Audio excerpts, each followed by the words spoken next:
Yeah, buddy. What is going on now? As far as I can tell, we've both got our mics plugged in. We've both got the right camera set up. I think we've started a lot better than we did on the first time, to be fair, and we're only 47 seconds in. So, lovely job. So, first things first, let's just see who's in the chat. Paul's been drinking his Haterade already. What's going on? Ben, early gang. What's going on, Ben? B, gang, early gang. Dan, early gang. That rhymed a lot better than it should have done. Listen, and I've already said, look, I mean, Fee's already said, shut up. And I said the same. You're just a hater. I am. What's going on? It's because Fee isn't here with me. I can do what I like. Right. Okay. So Will has already messed up. No countdown. Bro, you were late. You were clearly late.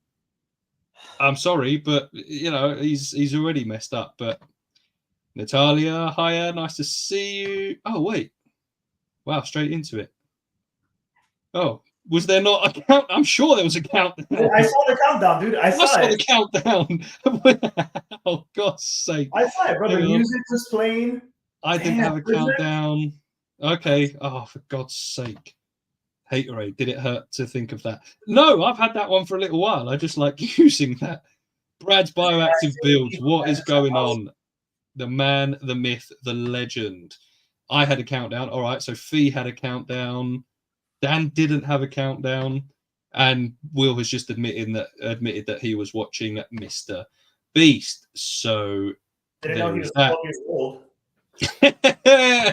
Right, so here we go. We got some banners as well. This is what I'm saying. We've got some pro looks going on. We've got a new background, a new thumbnail. We've got a scrolling thing at the bottom. Here we go. This is some pro shit. Can you start again with a countdown, please? All right, everyone, come back in 3 minutes now. Okay, obviously, as you know, Andrew Riddler Reptiles, and with me, my sexy co-host Alex from Ravishing Reptiles. What is going on, Alex? Are you good? I am good, man. Ready to rock and roll, baby. It's the weekend. Let's get it. Let's go. Looking professional. Gary, my boys. What's on, man? Yeah. What's going on, Gary? Yeah, but we don't talk about that, Paul. That's fine. We don't talk about that. It's cool. This is a separate entity. Right. So, what's going on then, Alex? Everything all right? Everything's good, man. One of my clients canceled today. I got some extra time in the morning. Was doing some reptile stuff, catching up on some work stuff, and now I'm here with you, man. Ready to have some fun. Yeah, boy. I'm all right. I've had a day just me and my boy today. It was good fun. We went out, saw a mate. We had a nice full English breakfast, which obviously was complemented with beans. You'll be glad to know. Man, dude, already with this shit. But yeah, it's been good. I mean, he ended up staying up a little bit later with just Dad here. Which actually he ended up being a little bit overtired, but it's fine. We don't talk about that. But it's good, man. It's good. We had a nice day. I mean, especially considering how I was early doors with parenthood. But no, it's been nice. It's been nice. Luckily, I'm off of work until Monday night now, so that's good. You take Ari on a little dog walk today? Yeah, we did go on a dog walk today. Yeah, no Instagram stories today though, because my sister come with us, so we were just chatting. Yeah. I did do a dog walk story, was it a couple of days ago, and it was only like 3 or 4 stories long. Disappointing, man. I miss when you had like 20 slides at once. No, you don't. Don't talk shit. I would listen to that shit on my commute to work. That's like an hour long, and I still wouldn't get through it. Listen, some of them did get a bit heavy, I'll admit, but it became like the sort of thing that became like a way of just venting and just chatting shit. There you go. See, look, Will knows. You're such a liar. He knows. Mr. Viv Visions, what is going on? You good? Thank you for joining. Nobody misses the hour-long stories. Do you know what's funny? I actually have had someone say to me, yeah, I used to listen to them if I was driving to work, which was an hour's journey.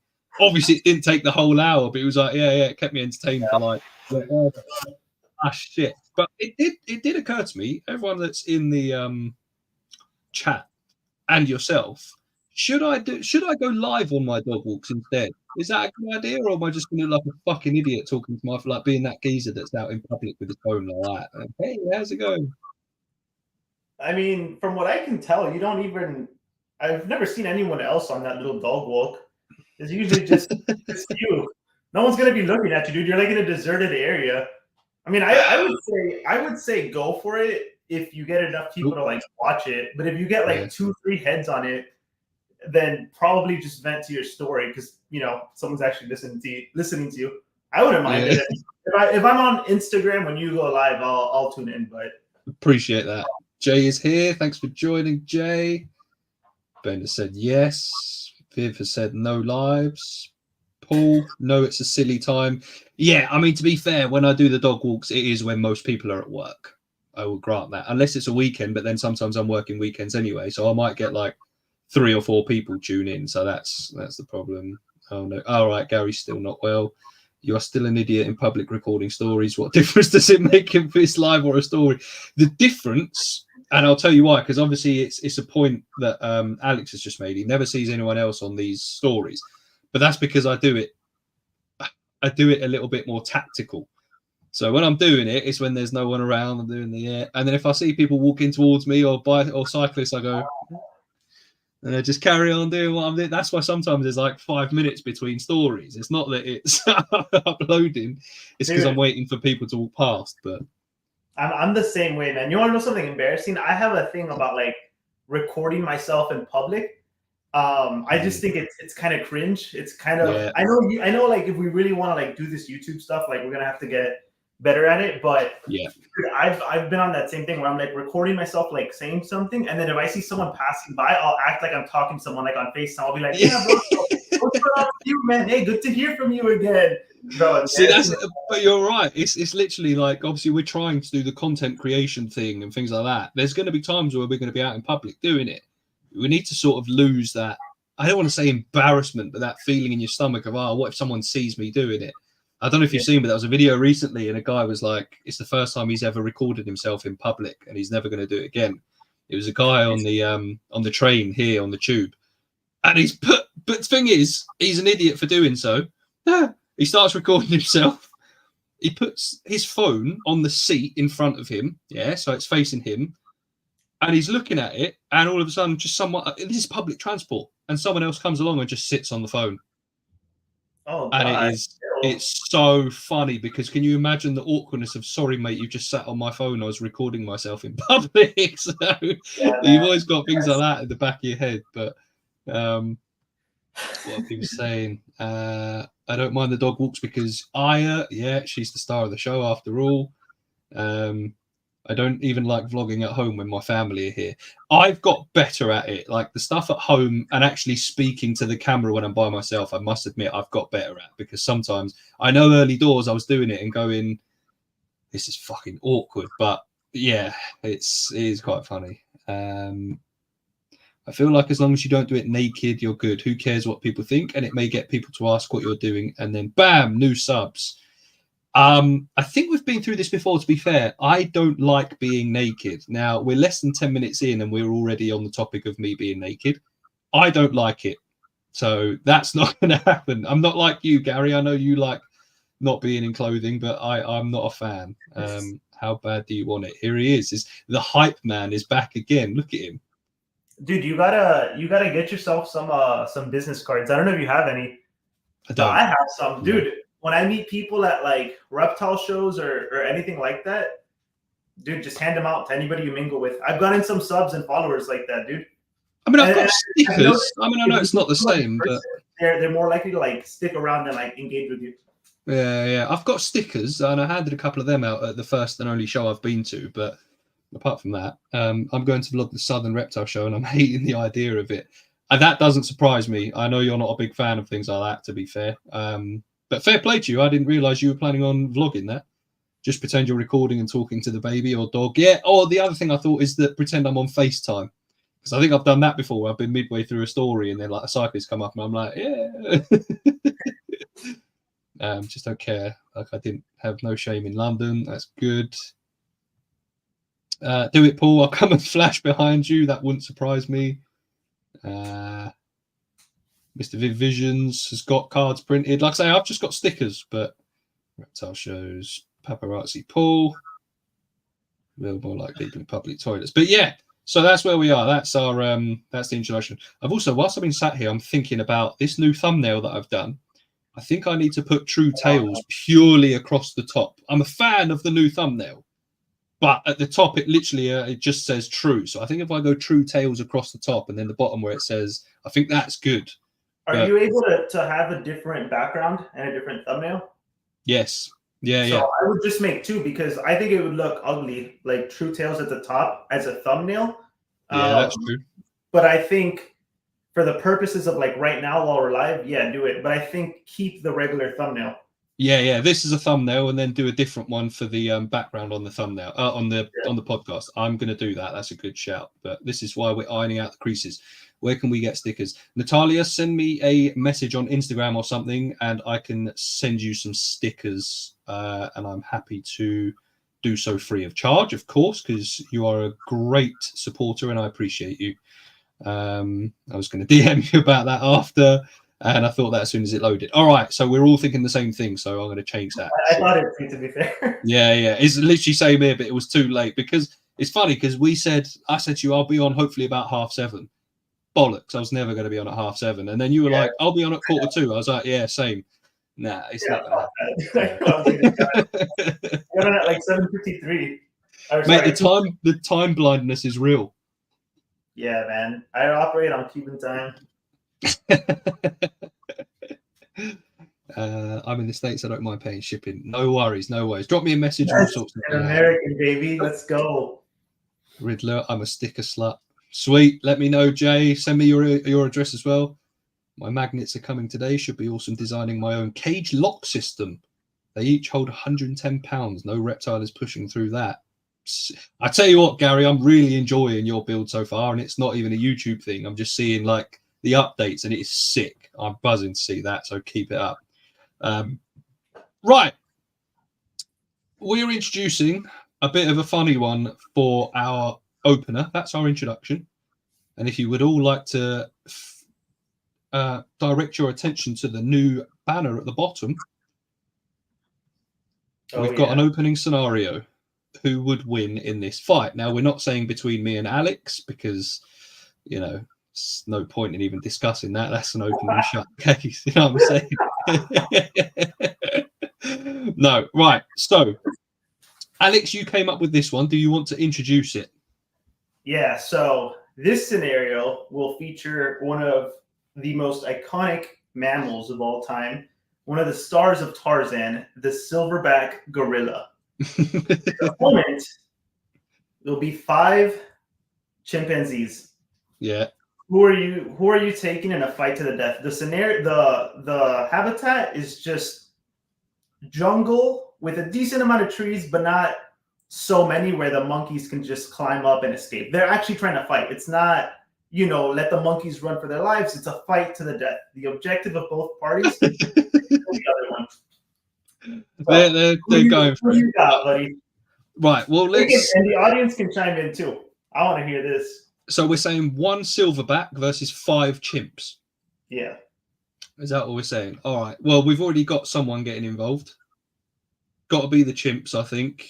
And Viv has said chimpanzees, they're vicious. Yeah, but the pure size and just brute strength of a silverback is mad. Like, I don't think people realize how just big and savage they are. I mean, let's have a quick look at something. We got this up, didn't we? So if we go present, share screen. So that's mad. Yeah. 135 to 195 kilograms, or for you people in the States, 300 to 430 pounds. Yeah. That's insane. And that's almost all muscle. That's Like an arm with an arm span that stretches to 2.3 to 2.6. That is vile. The that's reach. 7-8 feet, dude. Just That's disgusting. that's clap, and it'll blow you away like the damn Hulk. That's what I'm saying. Like, Bro, those hands. I tell you what, let's have a quick look at images. I mean, look at the. Yeah. I mean, I don't even think you could take that in a fight, Riddler. I mean, let's not take the piss. You know what I mean? I mean, look, bro. Oh, look at the. That is what. That's I'm mad. telling you, bro, You know all what I'm saying? muscles. They would grab you and just rip you in half. Now let's be fair. Let's be fair, because we did have some chimp people. Did you see that that photo of that chimpanzee without hair? The muscles?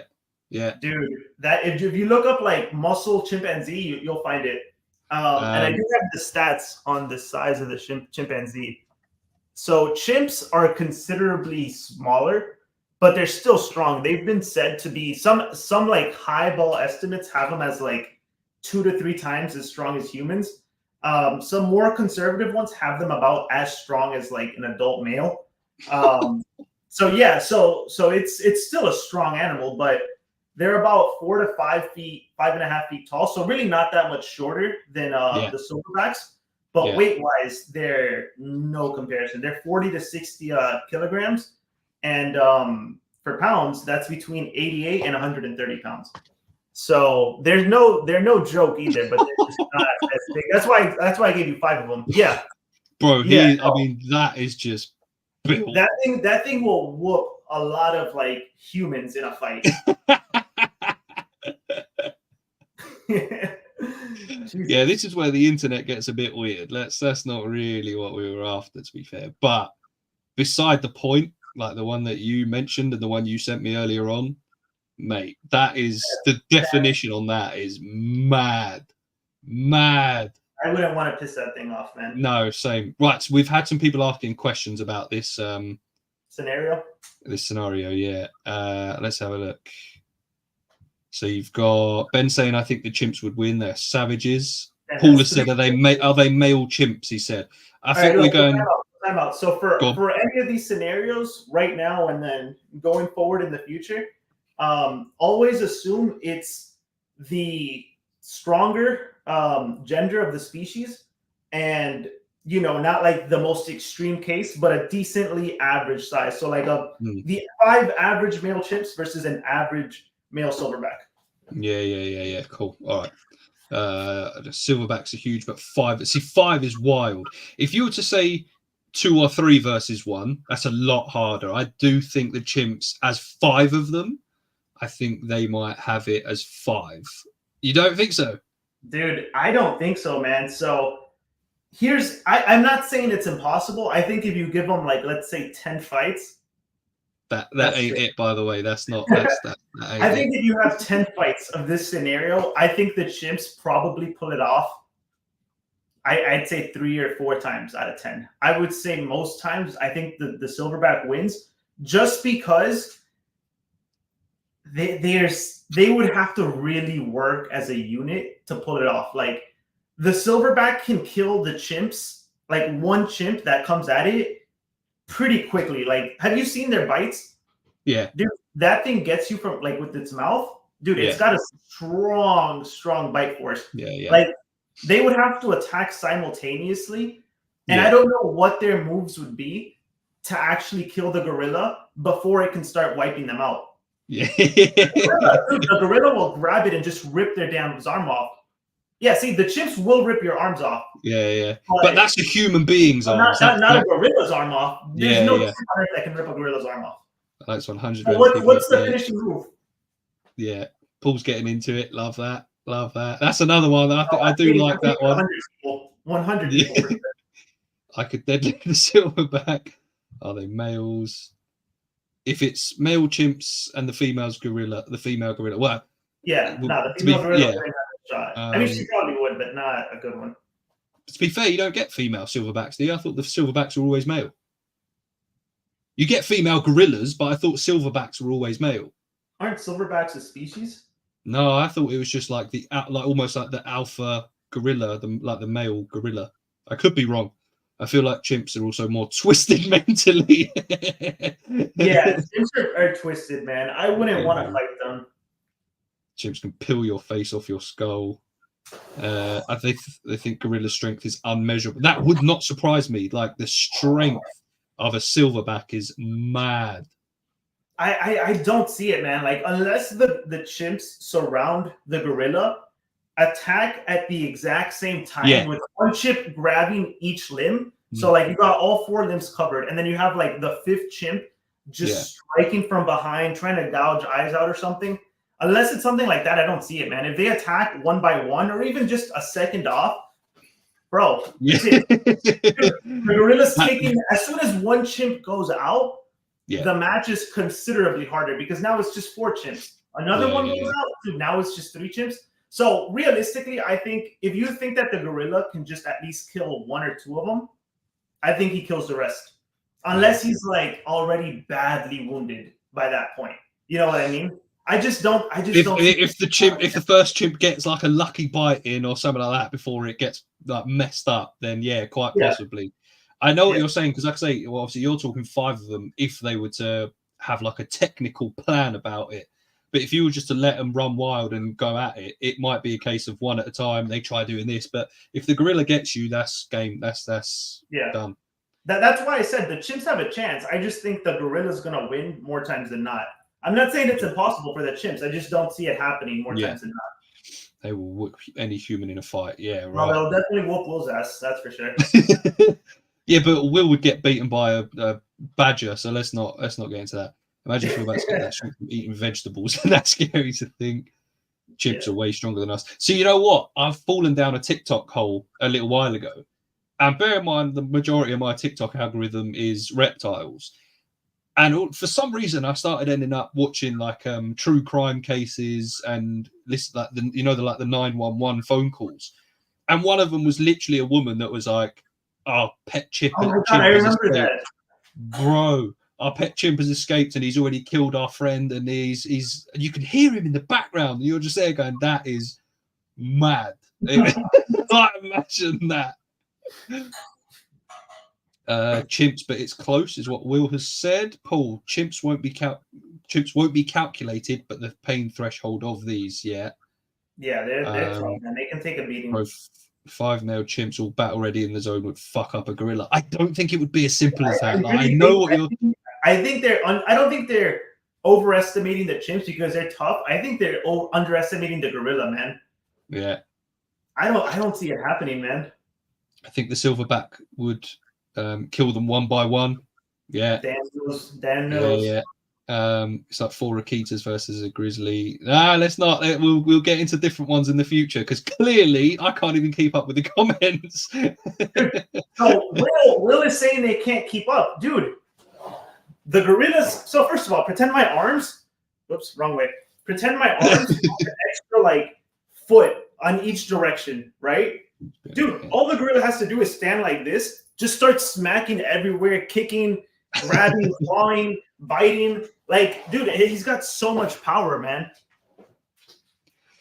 There was a female gorilla recently. 10 people aren't enough to kill the Hulk, or can kill the Hulk because the Hulk can't keep up with 10 people at once. It doesn't matter how many numbers you got, man, when there's such a difference in power. He would kill the first one he grabs. Think of the smarts too. 5 chimp brains versus. Yeah, but I don't think we're going for brains in this though. I think this is literally brawn. Like they're intelligent, but I don't think they're like pack hunter and fighter intelligent. Like they're smart. But there you go. Paul said his number is 7 chimps. That you're looking more of a. Okay, so let's do that. How many chimps do you guys think it'll kill? It'll take to kill it. Paul has said 7. I think that's a very good guess. Yeah. I think with 7 they win more times than not. But I think if we want to say like 99% of the times they'll win, I'd say the number would be 10. But I think like to give it the edge where it happens, at a good rate, I think 7 is a good number. Yeah. Has anyone ever seen chimps hunt monkeys? I've not seen that before. Yeah, that sounds horrible. Depends if they ambush the gorilla. No, we're saying they're released into a basically a ring. They know it's about to go down. obviously, just to make sure that some people that don't understand, this is all a hypothetical. We do not condone the violence of animals and fighting. It's just a hypothetical. But I think the chimps lose 7 out of 10 times in open fighting. Yeah. Okay, speak from the under 6 foot club. That's right. Words. They can get to places gorillas can't, like up in trees. There would be sidelines screaming, gorilla will charge. If we're going on natural behavior, the gorilla would win, but we're talking Mad Max Thunderdome. Bro, this is not Super Smash Bros. He's not going to Donkey Kong down beat them. Bro, I can even see the gorilla taking a chimp and just start using it as a weapon. Just start swinging the motherfucker around, bro. The Hulk fucked up the. I don't know what that is. Yeah, I don't know what that is either. I've not watched enough. Well, I think I've seen most of the Marvel movies, but because there were so many of them, I can't really remember what I haven't seen. I stopped watching them after maybe like 2-3 years ago. I lost interest then. I think it was like either one of the Doctor Strange ones or the Guardians of the Galaxy ones that just like killed it for me. I wanted to watch them all, like up to Endgame, but what annoyed me is that they made one called Endgame, and then there's been like 6 or 7 released since. It was like, it's not really. I know that's not. I don't think it was ever meant to be the final movie, man. Dude, it just annoyed me. I think way too much money off those movies for you to think that they were just gonna stop making money. Did you ever see that woman from Fast and Furious though, where she was like, the Marvel movies, how many of them are they going to make? We're getting bored. But you're like, you're in the Fast and Furious franchise. You're on like Fast and Furious 68 now. Shut up. Like, give it a rest. 6 but 12 to change a light bulb. What's that? I thought you were about to change the camera 3 from the cage. Let's okay, look. So you're high. You're high using it as a weapon. This is great. I love this, bro. I watched the Marvels yesterday. Fucking dumb. I can't wait for Deadpool. Yeah, I mean, I wanted to catch up on the Marvel films because I did enjoy them, but then when they started churning out a different Marvel movie every basically 3 weeks, I just got sick of it. I think then we got a free trial on Disney Plus and ended up just smashing through a load of them before my son was born. But the earlier ones were better, in my opinion. 100%.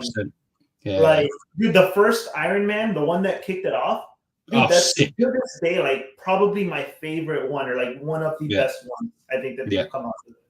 Yeah, facts. All right, Joe. So just to finish this scenario thing, 1 silverback versus 5 chimps. Do you know what? I think I'm going to have to go gorilla. I said chimps at first, but thinking about it, I think if you were just to let them all out, like Gary said, Thunderdome, I think the gorilla. It's not an easy one. I don't think it's over in like 5 minutes. I think it is. I probably even less than that, depending on how quick the chimps want to die. Dan is saying 7 to 8 chimps. Again, 7 to 8 is a solid. Such a yes, man. This guy just hating all the time. My God. Who the hell took a shit in his burrito this morning? Who'd in a fight between Iron Man and Captain? I'm sure there's a film about that, to be fair. Yeah, there is. Iron Man. Let's just check the. My father says chimps all day long. Cap every day of the week. No, if they're trained chimps. If they're trained, different. But we're talking. Dude, if you could train a monkey, I mean, you probably can, like UFC style fighting.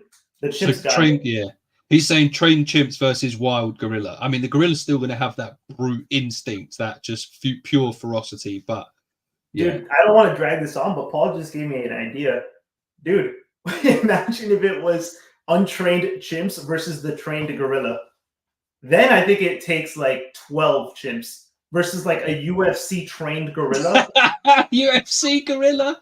Dude, because think about how much like stronger and just capable a UFC fighter is compared to like, you know, an average man such as yourself. Now imagine the difference between like a UFC trained gorilla versus a regular gorilla. Like that's nuts, dude.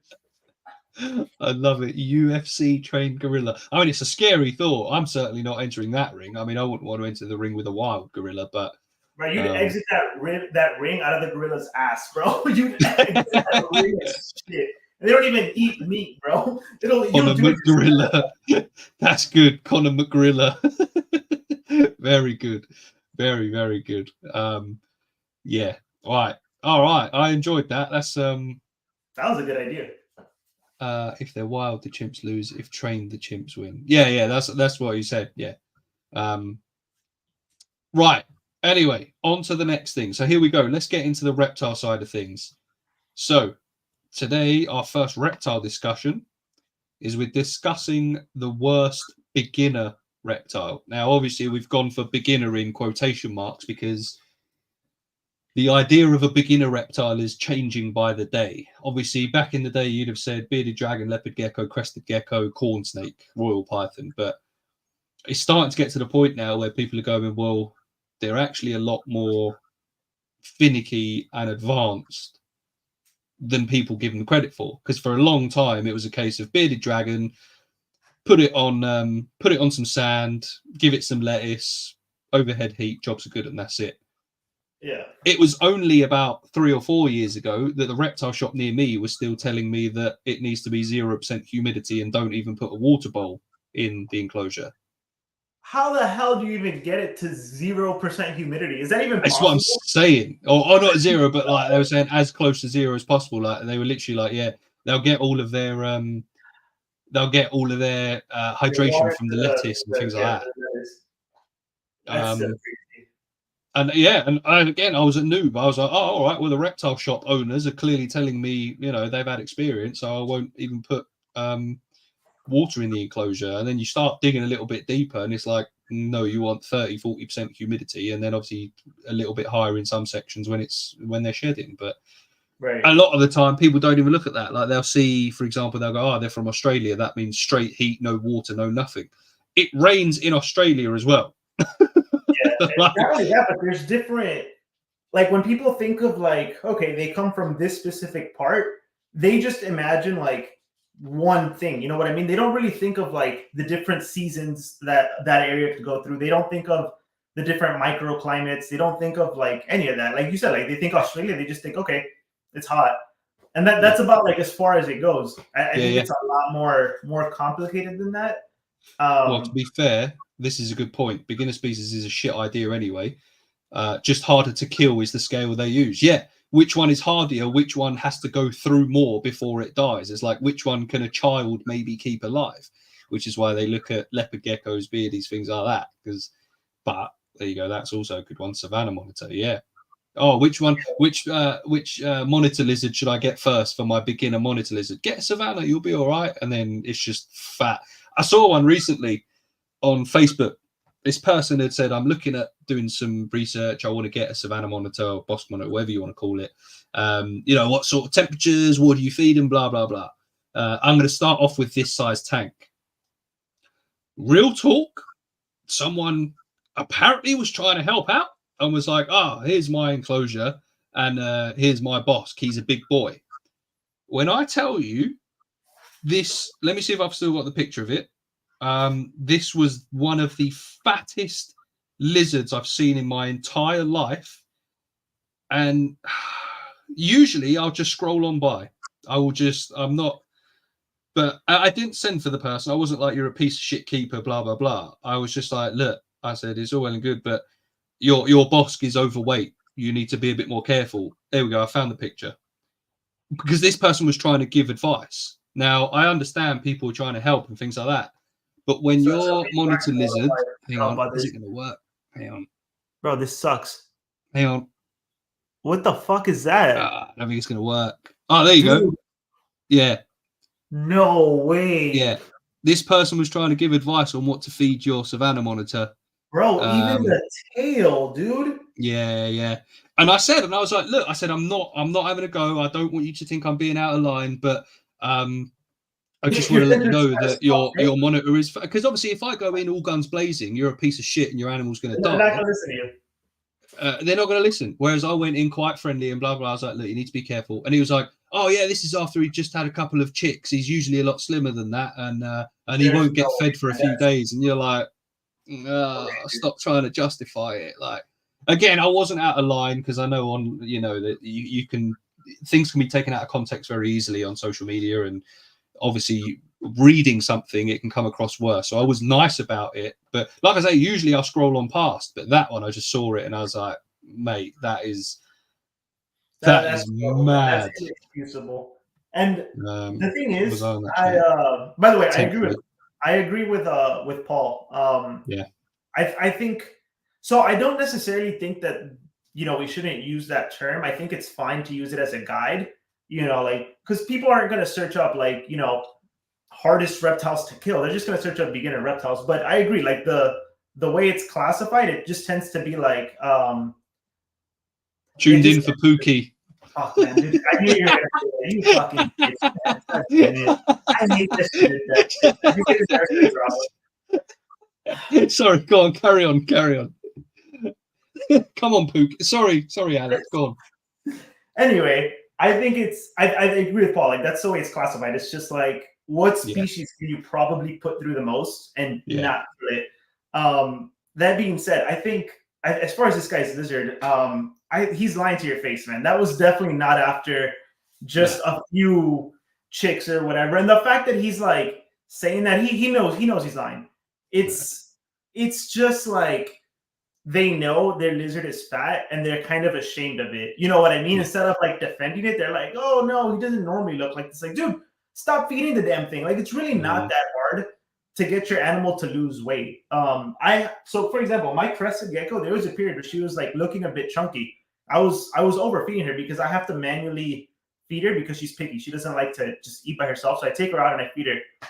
See you later, Paul. She got a bit chunky, dude. All I did was, instead of feeding her, I think I was feeding her like every 2 or 3 days. I changed it to like every 3 or 4 days, and she slimmed down. She has a good physique. Like, it's really not that fucking hard, man. Like, either reduce the size of the meals, or the frequency, or the frequency, dude. Like, it's simple, dude. Like, I don't get why they're doing it, and there's no financial incentive to it because you're spending more money on the feeding, like, unless you're trying to power feed it to get it to breed earlier.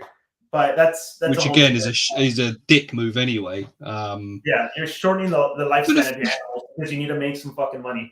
What I don't understand though is how you can see an animal like that in your care and not actually realize. Like, we've all, like, there's been times, for example, that I've seen Aya, like when my missus was last pregnant. Aya wasn't being taken out on as many walks or as long walks because obviously I'm at work. Mrs. has got to take the dog out, but obviously she couldn't get as far because she was pregnant. So Aya wasn't walking as much. She was still eating the same amount. So she got a little bit chubbier. Didn't get fat, that's for sure, because we won't. But you can sort of see it. So, and then at that point you go, all right, we're going to reel it in. I'll take her for a second walk when I get in from work because obviously Em can't go as far. And we'll lower the amount of food. And then she's in good condition now. You know what I mean? Every time she goes to the vet, they weigh her. Jobs are good. But I don't understand how you can have even like I say, a lizard that size that literally looks like a bowling ball with legs. How you can't look at that and go, shit, maybe that animal's a bit big. Like, it's mad. I don't understand it. Yeah, I don't get it either, man. Also, babe, can you turn the air on? It's like really hot in here. I was gonna text you and I just realized you can hear me. Yeah. Well, speaking of reptile, chameleons in general. Who the fuck has labeled chameleons as beginner reptiles? I have never heard of anyone call a chameleon a beginner reptile. I've never heard it. To be fair, I agree. I've never heard it called a beginner reptile, but I've never seen any, like, it's not very often that you see people being told just how difficult they can be. Which is, again, it's another one. Because they're so pretty and people want them, the reptile shops will go, yeah, they're not too bad. Just make sure it's sprayed enough, and that's it. Serenity, on how they look. Joining. No worries. Welcome, Serenity. It's like people with fat dogs, especially in wild people who treat their dogs a lot. They see it as spoiling them, not overfeeding. That's where I need to get this word right in one hit. anthropomorphizing comes in. That's right, isn't it? You see your dog, and you're like, oh, he just wants a little treat. Oh, it just. But then when you've got a fat dog that, you know, when dogs only live sometimes 10 to 15 years anyway, and you're shortening that dog's life even more, it's not on. And it's the same with reptiles. What are you giggling at? I just saw you use a big word incorrectly. Is that not the word? Anthropomorphizing, isn't that when you give a non-living thing or an animal like human qualities? Yeah, human qualities. Yeah, that's not anthropomorphizing. The dog genuinely wants a fucking treat. No, but you're treating it like... It's like if you see your snake and you say you're going to get him a partner because, oh, it's lonely. That would be anthropomorphizing because it's probably not feeling loneliness. You know what I mean? Like humans feel that. I mean, social animals can probably feel that, but like your typical snake probably doesn't feel lonely. You're giving it that human emotion. You're not giving a fucking dog the human emotion of, I want a snack. Like the damn dog wants a damn snack. Bro. No, the dog wants a snack, but it's different to say like giving like a parent giving their grandkid a treat. Do you know what I mean? Or a grandparent giving their grandkid a treat. It's different. The dog is going to eat regardless. Do you know what I mean? It's like, oh, he wants a treat. He's being good. The dog just wants to fucking eat. You're treating it like a child. Like, and before anyone starts coming, oh, my dog is my child. Listen, I love my dog, but she's not a human child. She eats where, like, she'll get treats if she's good or like with training and things like that. But she ain't my fucking child. My child. Yeah, but that's because you're a little bitch anyway. So bitches do have dogs as their kids. Whatever, man. What's your pick? What's the worst beginner reptile? Because the chat hasn't been very helpful. The only answer we got was fucking chameleon. I think someone said Savannah. No, to be fair, it was Paul said Savannah. I think Gary said Beardy. Why Beardy, Gary? Yeah, Gary, what makes you say Beardy, to be fair? I agree. Like, sometimes it is... They are very hardy. Like, I get it. Like, there's more to them than people realize, which is why a lot of people get them wrong. And they are sold. I think it's because they're so easy to breed, they're readily available. I think that comes into it as well. It's the fact that they are so readily available. Are we boring you? All right, you're letting... no, that's all right. I'll let you off. Yeah, say something about my dog. Say something about my dog. I love your dog. I prefer your dog to you. Lay down, Bussy. Yeah. I don't know. I don't know if you gave your answer. I just tell my dog to fuck off when she begs. When she begs. I don't tell her to fuck off. Yeah. I hate beggars, man. I don't like beggars, man. What, are we talking animals? What? Yeah, no. I'm just about in general. I mean, I don't mind when animals beg. Like, they have no other way of communicating. It's always going to come off as begging. What are you talking about? Yeah, no. It just caught me off guard. I wasn't sure. Yeah. I don't tell Aya to fuck off. What the fuck is Reptichat on? I'm going to say a chameleon is much better first reptile than a leopard gecko or a beardy, provided the first time keeper is correctly educated. It teaches you about UVB, heating, misting, and supplementing at an early stage. All right, let me address that one. Some animals like leopard geckos, you can get away with not having you. I know what he's saying. I get it, because if you get that wrong, your animal is fucked. So if you can get that right as your first reptile, anything you keep after that should be absolutely fine. So I know what he's saying, but it's also a risky way of looking at it, because the chances are, if it is your first reptile, more could go wrong a lot easier because you don't know what you're looking for. Yeah, I think so. I get his line of thought. It's kind of like, if you can do this, you can probably do a lot of other species. But with that being said, a chameleon is probably a better pet for someone to grow as a keeper, for someone to learn more, for all that stuff. But as a beginner reptile, I don't think that makes an animal a good beginner reptile. I think it would make their experience much more rewarding if they're able to pull it off. But I wouldn't say, get a chameleon instead, because they're fucking harder and they're going to teach you more. You know what I mean? Like that's not what it's I get you. I get you. You also shouldn't make your actual child fat. That's facts. Oh my god, have you seen those pictures of like those fat Asian babies that are like 2 months old and they weigh like 40 pounds, bro? They look like the goddamn Michelin man. Bro, that pisses me off. This really shouldn't be. This shouldn't be funny because it isn't. But good lord, oh lord, he coming. Imagine giving birth to.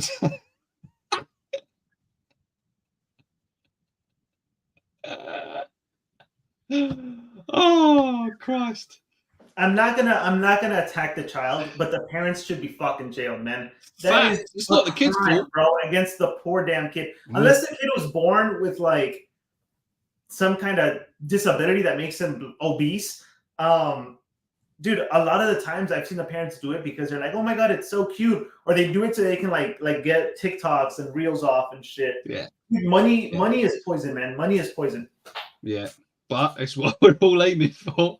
That's child abuse. It is, of course, it is. And the problem is I'm sure the US is the same, but the UK is quite bad for childhood obesity at the moment. Or it has been for a while, because it's just, the problem is it's so easy to just give a kid, you know, just shit food that they like. But baked beans aren't that fattening, to be fair. Baked beans are good. But mate, I'm telling you, you laugh, but you've not experienced the beauty of baked beans. But I tell you what, I've had baked beans, bro. I don't mind baked beans. I'm not gonna slap them on every meal I eat, or say that beans and toast is part of a, you know, like some kind of high-end cuisine, dude. That's like no one's saying it's like it's fucking godsend. No one's saying it's a high-end food, right? We're just saying if you're hungry and you fancy a nice, quick, easy snack that goes down well, bro, that's all you need. 2 regular-sized kids need me. Great job on your choice of co-host, Riddler. An absolute pleasure. So far, so good. Thanks for coming in. That picture, by the way, dude, she's like 16 or 17 in that photo. I think she has that photo since like when she made her YouTube account. Bro, I thought for the first 3 years of my life, my nephew was Asian because he had that look. Oh my God. To be fair, I missed a good one. Unpopular opinion, I don't think royals are good beginner reptiles because people don't have realistic expectations of them and expect them to be out all the time, and they have so much misinformation. That's my pick. That was my pick for beginner reptile. Facts. Everyone says get a royal because they're just a pet rock. They need. In actual fact, this comes into one of our next topics, which is coming up. A lot of people will literally. I remember even when I was younger. Ever since getting into reptiles again, I remember a friend of mine, and this is going to be so ironic, by the way, and so hypocritical of me. I was still living at home, so I was 16, 17 years old, living at home. And it was a friend of mine that I was quite close with because we kept fish tanks. We worked in a fish shop together, like an aquatic shop, I should say. And at one point he was like, "Oh, I might get a snake." I was like, "All right." This is before I was really into reptiles that much. And I was like, "Oh, right, what are you getting?" He was like, "I'm just going to get a royal python." I was like, "That needs a big enclosure though. It's a snake." And he outright said to me, "No, they can just live in tubs." This was, and like I say, this was like 13, 14 years ago. And I was like, "That's cruel. You can't do that." Wow. And he was like, "No." He said, and he was literally, he was like, no. He said, "I've been doing my research, and royal pythons, they don't need a big enclosure. They just need like a box and a hide and things like that. And I think it'd be sick." And I was there, and I was saying to him, "That's disgusting. What do you mean you're going to keep it in a box?" I won't respond to that until we get to the next topic. All right. But I'm remembering that story, and I'm going to use that as an example. But to follow up with Natalia, so the reason I picked ball pythons as the worst beginner reptile, and I have a ball python. You know what? 1 second. Hi, sweetheart. Oh, hi, baby. Hi, baby. Hi, come here, my love. All right, cool. First of all, admire her. Yeah, beautiful. There you go. Stunning animal. Bro, lay the fuck down. You want to say hi? It's his bum wiggling in the background. Like, so the reason I picked ball python is simply because, so on top of everything she said, I agree with that. I think people think that they don't need much, throw them in a box, boom, bang, you're good. For me, the reason I picked them was actually due to the fact that they can be picky eaters. And I think if you have a snake that's picky, like really picky as your first one, and you're a beginner, you don't have that experience to have the confidence to know, like, all right, I'm doing everything right. This snake is just fucking picky. Everything will be fine. I think as a beginner, you're going to start to overthink. So even if your husbandry is spot on, you may trick yourself into thinking something's off because your ball python isn't eating. You know what I mean? And I also think it's extremely, extremely discouraging. Ro, get out of there. I think it's also extremely discouraging if, you know, you have a snake, you've done your research, and it's not eating. And even if you know that the snake is, you know, has a reputation for being a picky eater, you don't know if they're just being picky or if you're doing something wrong. Because, like I said, you don't have that experience. Now, I'm not saying that, you know, it's a bad pet because sometimes they're picky and they're going to starve to death. It takes a lot to starve a snake to death, you know, even a baby. So that's kind of why I picked it. This was my second snake. My first one was a corn snake. If I would have gotten her first, I really do think that I would have like really fucked this up. I was still kind of like insecure in terms of my knowledge and stuff when she was like really going through her picky stage. And if I didn't have like that other snake that's been doing great, feeding well, I probably would have overthought it and made some kind of mistake with her, or just been turned off to like reptile keeping altogether. And by the way, she hasn't missed a meal. So the first 2 years of her life, she's coming up on 4 years old now. No, that's like later. That's like in August. So she's a little bit over 3 years old now, like about 3 and a half, like 3 and some months. The first 2 years of her life, dude, she probably only had, let's say there's 52 weeks in a year. There's 12 months in a year. She probably averaged a feeding every like month and a half or so. So, I mean, you can do the math. That's what, like 8 feedings a year, 16. No, I did the math wrong. But whatever, you get it. It's like between 15 and 20 feedings. The first 2 years of her life, dude. She's had probably 25, 30 feedings the next year after that. So she went from eating every 6 weeks on average to now she eats consistently about every, I don't know, I want to say like every 10 days. I know at this size you would typically not feed them that often, but the reason I feed her, you know, more often than you normally would to like a, you know, really young adult ball python is because, like I said, she's picky. It took me a while to get it right and figure out exactly what she likes. It has to be live mice, not rats, live mice, which, as you know, they don't get as big as rats. So her portions are smaller than what I would normally feed a snake this size. So that's why I have to feed more often. And not only is it live rats, it's live rats from a specific store. If I get them from anywhere else, you will not fucking eat it, dude. That's how picky. Oh, shit. So yeah, dude, ball pythons, man. Like, I know everybody knows this, but they really, really can be picky. And I've even tried now to, like, you know, now that she's eating consistently, she's like very secure, very established. I've tried offering her maybe a rat, maybe frozen thawed, maybe try to even change up the time at which I feed her. Bro, nothing. She's like very like, I want my goddamn extra large mouse from the store, and I need you to feed it to me 30 minutes after my lights go off, or I'm not going to eat for you, you stupid Peruvian fuck. Like, that's how she treats me, man. That's how she treats me. And you pander to it as well. She owns you. Yeah, bro, I'm her bitch. Yeah. But the thing is, it also takes on to a couple of other good points. Like, just for example, like you were saying, like if your snake stops eating, people start worrying. You see on Facebook groups and things like that all the time. Like, you'll see people, oh, my snake hasn't eaten in 3 weeks. Is it okay? Is it going to die? A lot of the time, like, obviously I won't laugh at people, but in my head I laugh. So I'm like, 3 weeks. First time? Yeah. Oh my god, my snake escaped. I haven't seen it in the day. I'm like, bro, I've had snakes escape for like weeks at a time, bro. They always come back.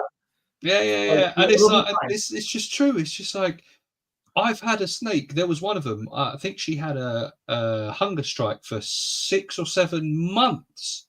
She would not eat. And then one day I changed nothing. I did nothing different. One day I was feeding the snakes. I came in. I'd already defrosted her one anyway, because the good news is if I defrosted the same amount anyway, and if she didn't eat, another one either got a second one or Ragnar got it. So it never went to waste. And one day I came in, nothing had changed, the temperature, nothing. And I offered it to her. She hit it, she took it, she ate. That was it. She ate every week after that.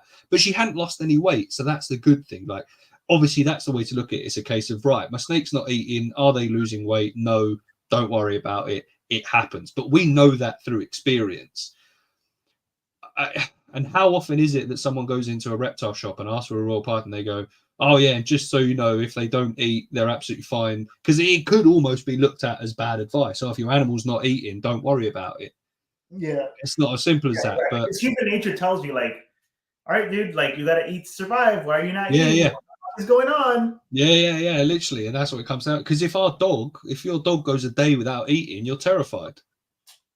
You know what I mean? Whereas a snake can go months and months without eating. But yeah, you're right. It also had me think, oh yeah, and that's where it probably brings us on to the other point that we were going to talk about as well, is this is the problem with, and again, this was said to me and it worked.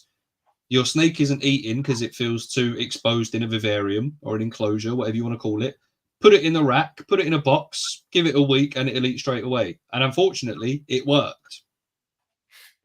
But that's not to say that the racking system is good. It's just a stupid way of basically putting them in a smaller space to feel safer. That's fine. But that's not how they should be kept. But that's why I think we'll get into that shortly anyway. Let me catch up with the comments. Wait, what was your answer? What's your worst beginner reptile? Are you agreeing? Are you saying ball python?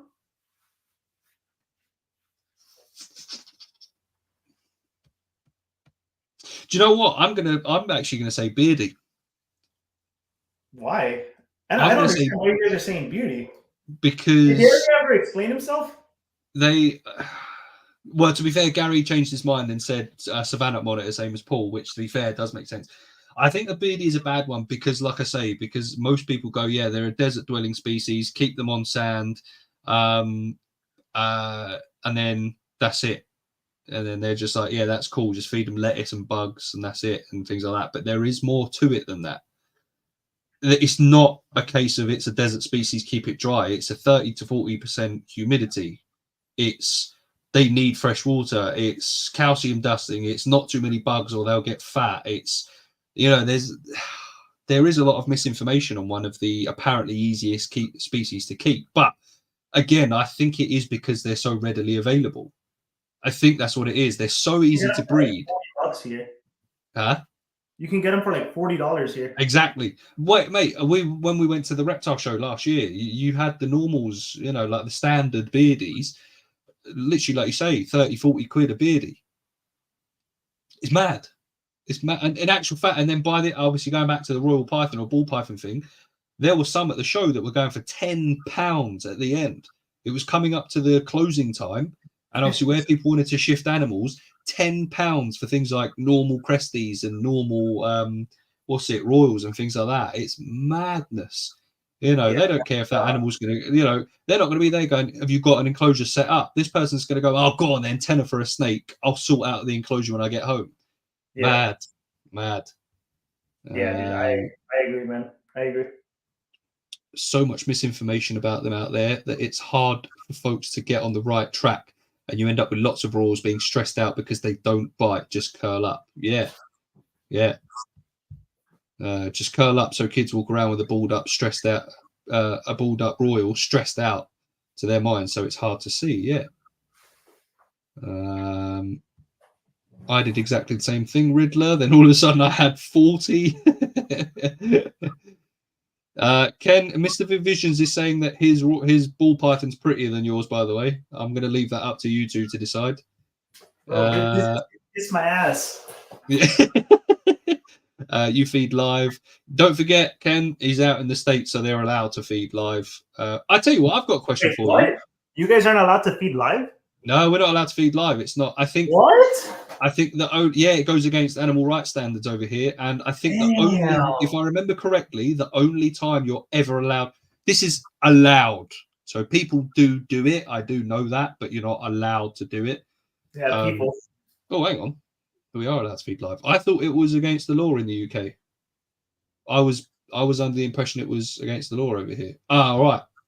It's just frowned upon. I didn't think we were actually allowed. That's why we don't sell live feeders. Yo, Ritter, how about do me a favor? Don't ever spread misinformation on your fucking show again. Thank God for Reptile coming in to save the day, man. I was thinking, I was like, man, these UK folks, man, they don't play. Hang on. Look, he's running to Google to double check, so give him a minute. Anyway, what I was going to say, before we just say, Ken has said, you can kiss my ass, you guinea pig. But what I was going to say, what I was going to say. I know who we got that from. Not me. What I was going to say is obviously you can feed live, and you feed your ball python live. If your ball python ate frozen thawed, would you rather do that, or are you one of these psychopaths that enjoys feeding live? You're asking me?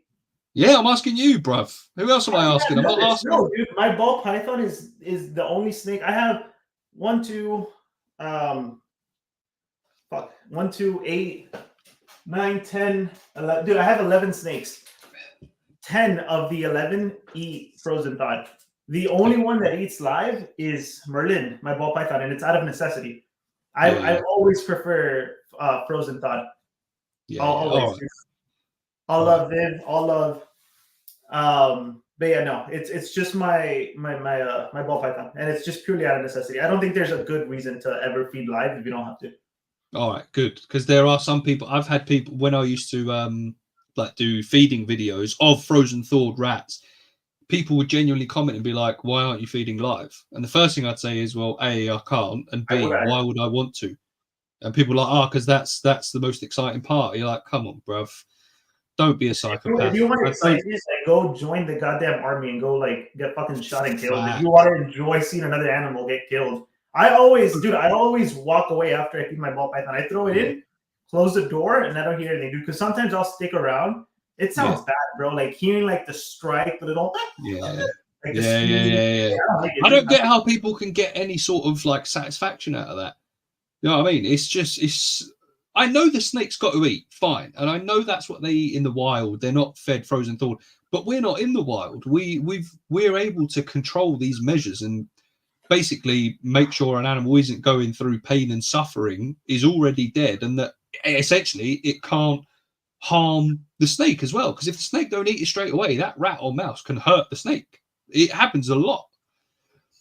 Currently under the 1911 Act, it is not illegal to feed a live vertebrate to another unless you cause it unnecessary suffering. So it is legal. It's been a law for 113 years, and you just were wrong this whole time. I would understand if it was maybe a new bill, a new law that passed. But you had 113 years to educate yourself on your own country, which you're supposedly so proud of. You don't even know your own laws as it relates to reptiles.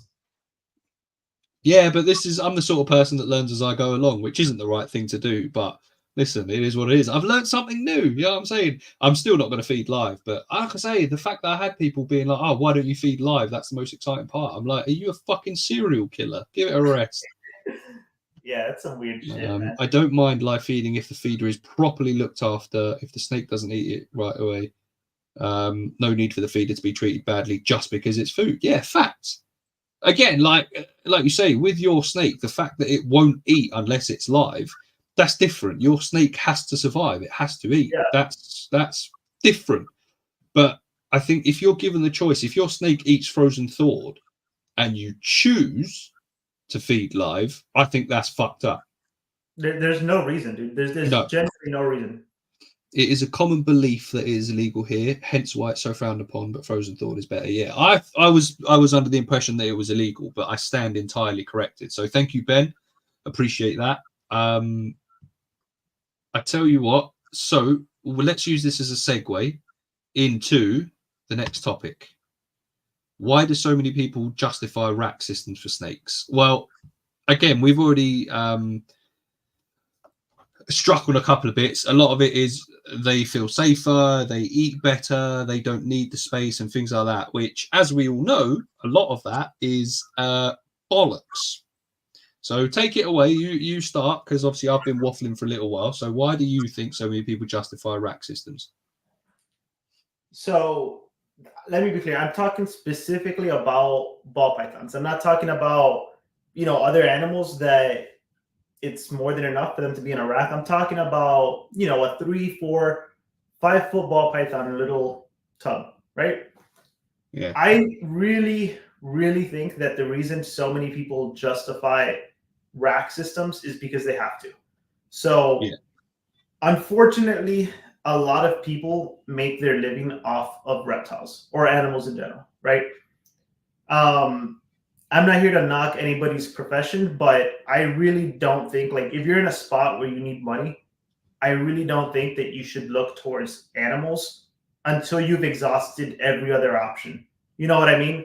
Because I think when people do that, then the money, no matter how much you say you love reptiles or love animals, you're going to put the money before them, right? Like, most people will do that.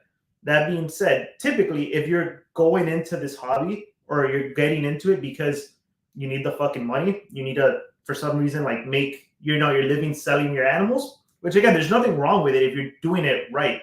You know what I mean? I just think it leads to people not doing it right. So that being said, if you're already getting into it because you're kind of in a tight spot, dude, the enclosure that my ball python is a 4x2 by 2 PVC. Now, granted, I didn't make it. I bought it off a company with the lights, the UVB, the heating, the substrate, the hides, the water dish, all of it, dude, probably at least $500, probably $600 for one snake, right? Yeah. Now, if I'm running a breeding operation, let's just say I have 5 pairs of snakes, right?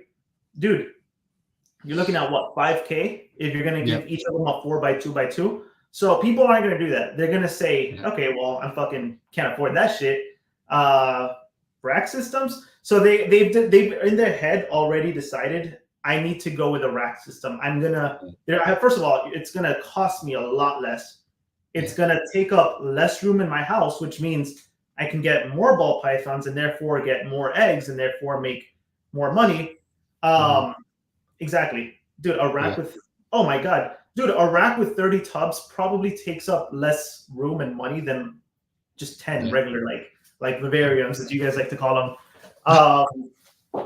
So I think people, they're put in this position where they, for whatever reasons, whether it be financial or space or anything else, they come to the conclusion that for them, not the snake, I'm talking about right now, I haven't even looked at the POV of the snake. They come to the conclusion, all right, I got to do a rack system. So they've already decided, if I'm going to do this, it's got to be a rack system. And then they go out and do research, and they just find things that it's confirmation bias. They have this idea that this needs to be done. So they're just going to look out for information that they think is true or justifies it because they're fucking selfish. And that's, I don't want to mince my words. That's what I did. That's literally what I did. Dude, and they'll look for things like, oh, they'll eat better. Oh, my God, my favorite one. In the wild, they live in burrows, bro. They live in termite mounds. Like, shut the fuck up, bro. Like you think they're there all the time, dude? Like, they've been photographed outside of the mound, like walking around, exploring. They've been seen in trees. Like, dude, they're more than just that. And even if you want to say, like, and you truly believe, bro, they're gonna spend most of their time hiding anyways, guess what, dude? You know what's a fucking cool thing about a vivarium? I hate that I'm saying this now because I'm on a British show. Dude, give it a goddamn hide, and guess what? It's like its own little fucking tub in the enclosure. And then, that's where it comes to choice. But now, instead of being forced to be in that little tub all along, which if you want to argue, oh, they feel safer, they feel more secure like that, guess what? It still has the option to feel safe and secure. On top of the fact that now it's actually able to fucking stretch out and climb if it wants to. You know what I mean? I can keep going, so I'm just going to pause myself to let you add a few points. But I think really what it comes down to is confirmation bias, because they've already made up their mind that they have to go with a rack. So they just look for information to kind of support it. Well, just to go off of what you were just saying there, obviously my lights have been off in the reptile room for just over an hour now. Yeah, I've got 4 royals in here that are in enclosures. All right, number 1, her head is now poking out of her hide, and she's like half on the log. Yeah, the one underneath, 2 seconds. He's out and he's climbed on his log, his favorite log, and he's there very often. In actual fact, he was out on that log during the day yesterday. The one that I put in a Viv the other day, her head is poking out. She's getting ready to come out for the evening. And the one in the custom build I've done, his head is poking out of his custom like cave thing that I built as well. So all 4 of them are either poking out of their enclosure, like poking out of their hides, or are already out and exploring, and the lights have been off for an hour and a bit. This is what I'm saying, because I remember someone, in actual fact, he didn't reply to me in the end. There was someone online, and he was like, and someone said about like hides for royals, and someone was like, "Oh, I wouldn't bother. They spend 97% of the time hiding anyway." And I replied, and I said, "What about that other 3% then? What do you do then?" He didn't reply. I was like, "So we just leave them in a box and just ignore the fact that even if it's not 97%, I can assure you they are out for pretty much the whole night." Yep. But even if it is 3%, why would you take that 3%? Because 3% of every single day for their entire upwards of 20-year lifespan, a lot of hours, adds up. It adds up. And then Liam from Reptiles and Research, one of his best arguments once, I remember him saying, if you're a rack keeper and you keep royals in racks and you truly believe that they prefer staying in the tubs, he said, open all of your tubs, go away for the night, come back and see how many are still in the tub in the morning. Wow. Argue with that. Try and argue with that. Shit, dude, that is one of the best arguments I have ever heard. I'm going to go follow that guy. I'm going to go subscribe to his goddamn channel. That is a good fucking argument, man. It literally said, leave your tubs open and see how many are still there in the morning. But like I say, the thing is, this is what it boils down to. Even if it was 1% of the day that they were out, give them something to do. Even in that 1%, it's all about choice. It's not about they don't really do anything, so I'm going to make sure they can't do anything. It's a case of they do stuff, so I'm going to give them the opportunity to do stuff. But going on with what we were saying, like the justifications, Ben has hit the nail on the head. And that is because, like me, he is in actual fact, he's beat me to it. He is a former rack keeper. I don't think he's got a rack anymore. I've still got 4 in a rack, unfortunately, but they eat better in racks, number 1. Number 2, you can fit so many more into one space. Number 3, the big breeders all use racks, so it looks like it's the correct way to do it. All you have to do is watch Kinova and Always Evolving Pythons to think, oh yeah, these guys are doing it right. Yeah. They breed in racks, and there's the whole argument of if an animal is breeding, it means it's happy. Bollocks, is trying to just pass on its genetic material for the survival of its species. 5, a rack with 30 tubs takes up less room and costs less money than 30 Vivs. Well, this is what I mean. Like the Viv that I built, the custom build one, it did end up costing me upwards of 150 to 200 quid. But you know how happy that has made me, just that one build. It's so much better. And that, dude, that kind of comes down to the point I was saying, where you're putting the money above the animal, man. Like, yeah. I know it's not easy to just spend $200 on an enclosure when you can just keep it wherever the fuck it was that you were keeping it. You know what I mean? But and that's what I respect and I admire about you, dude. Like, no bullshit. You're always thinking of the animals first. Yeah. Not a lot of people do that, man. Not a lot of people are willing to do that. They're not willing to look in the mirror and say, hey, this may be the easier thing to do, but is it the right thing to do? How much do I truly love these animals if I'm willing to give them subpar care to justify my fucking breeding business? Which, by the way, bro, you sell a few fucking eggs a year. Like, it's not a goddamn business, dude. Like it's a little side job thing you got going on. You know what I mean? Like, and you know what? Another thing, like, because you were saying, obviously, if you were to have 10 breeding pairs, all in a Viv each, or an enclosure each, and that's going to cost you upwards of 5k. Yeah. In all fairness, the racking systems are quite expensive, but obviously you can fit like 30 snakes in it, so you've already doubled. But let's put it this way: if you spend 5k on 4x2x2s for like I say, let's just say 10 breeding pairs, if you get some of these snakes go for 5, 10, 15 grand a piece anyway. So your argument, not yours, as in this breeder's argument about money and costs and things like that, is already blown out of the water, because some of the royals that they breed are selling apparently for 16 or 15, 20 grand a piece anyway. So you could double the amount of 4x2x2 vivs. All it comes down to is space, laziness, selfishness, and just the hunt for money. That's all it comes down to. So this whole justification of why would I, if I'm breeding, why would I keep them in vivs? It's easier. It is easier, of course it is, but easier for you, not the animal. You know, like I say, you could sell one clutch of desert ghost clown sunset ball pythons and you'd make that back in 3 eggs. Yeah, I think a lot of it is the size, man. And dude, it really does piss me off, man, when people just see animals as a way to make money, as a commodity. And I'm obviously not calling anyone out specifically, but I've noticed it more and more. And I'm starting to get to that point where I'm not going to unfollow you just because you keep a ball python in a rack system. If the rack system is at least, you know, it's a big kind of rack system and the ball python at least has some room to grow. But dude, I've come across on some posts where I'm not joking. It's an adult ball python. Dude, something like this. Like, I'm not even bullshitting you, dude. Something like this. This is what? Fucking 2 feet, maybe? Yeah.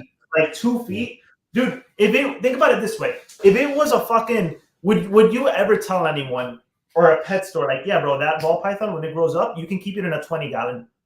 You wouldn't say that, because you'd look at the enclosure, you'd use your fucking head, and you'd be like, oh man, that looks pretty crammed in there. Guess what? It's probably the same fucking dimensions as the rack system. You know what I mean? It's just, it's all about optics. Like in a rack system, it looks like more professional, and it's like this, that, and the other. Dude, it's the same shit. Like, you're giving it such small space. So I've gotten to that point on IG, dude, I see it, I'll just unfollow, bro.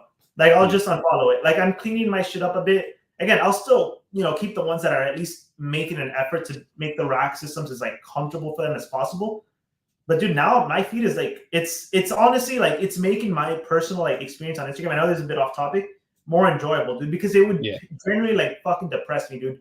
Because I would scroll, dude, and I would see like 5 racks in a row. I'm like, dude, what the fuck? Now I'll either see like some sick like macro shots of their reptiles, a nice like, you know, big like bioactive enclosure and shit. And that's the kind of shit that makes me happy. And not only that, dude, but there's just so many people, dude, like I said, they see them as commodities. And it's just, people don't do things for the sake of the animals anymore. Like, I know a lot of people do, but a lot of people do not. Dude, out of all the animals I have, you know how many I'm breeding? It's just one species, isn't it? No, not yet. I plan on breeding the green tree pythons. But right now, none. That's like a passion shit. Like, I have fallen fucking in love with them, head over heels. Bro, I got a Kimberly rock monitor in a 4x2x6, which, dude, that doesn't even need something that big. But I gave it to it because I know that my kidney is active and I want to see him move around. I don't plan on breeding this fucking guy. I'm doing it because I love the goddamn animal.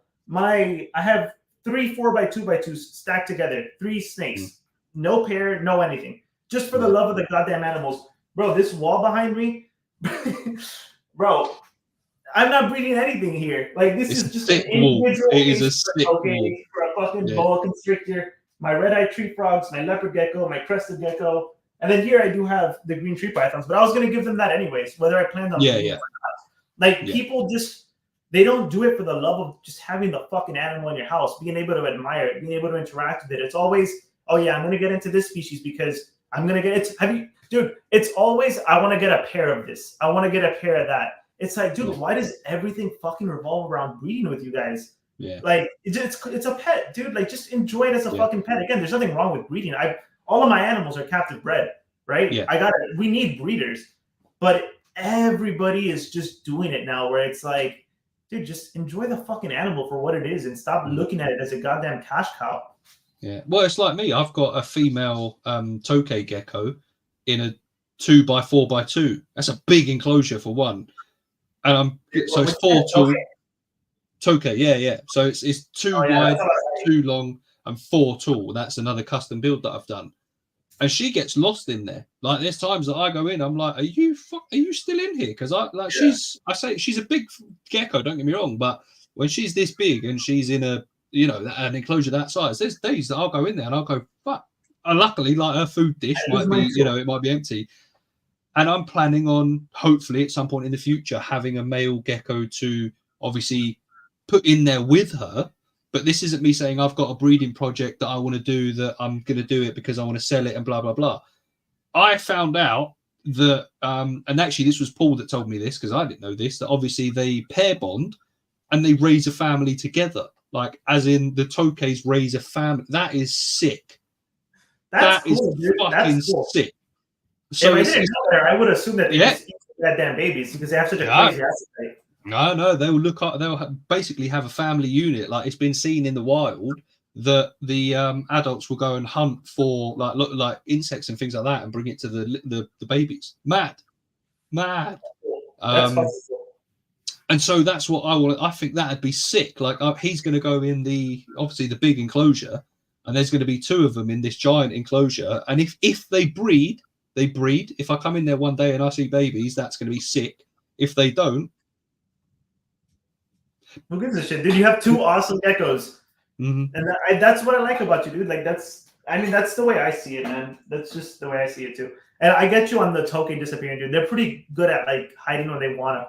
Mine, my gecko's a bit bigger than yours. Mine's 3 feet tall, 3 feet long, and then 2 feet deep. Dude, he gets lost in there. He's getting close to like his adult size now. Actually, he's like, bro, like this big. He's a big gecko. Damn. Okay. And he still gets lost in there. I also have a decent amount of plants in there, but yeah, like I would have to like really get in there and look for him because, dude, right now I don't even see him. Well, there was one point I thought she was genuinely stuck in a cork tube. She wasn't, but the fact that she could squeeze into this thing was mad. I was like, I'm going to leave you because I saw her in there, and I was like, do I try and get you out? Do I break the cork tube? And I thought, well, no, leave it, and I'll come back later. And if she's still in there, then maybe then.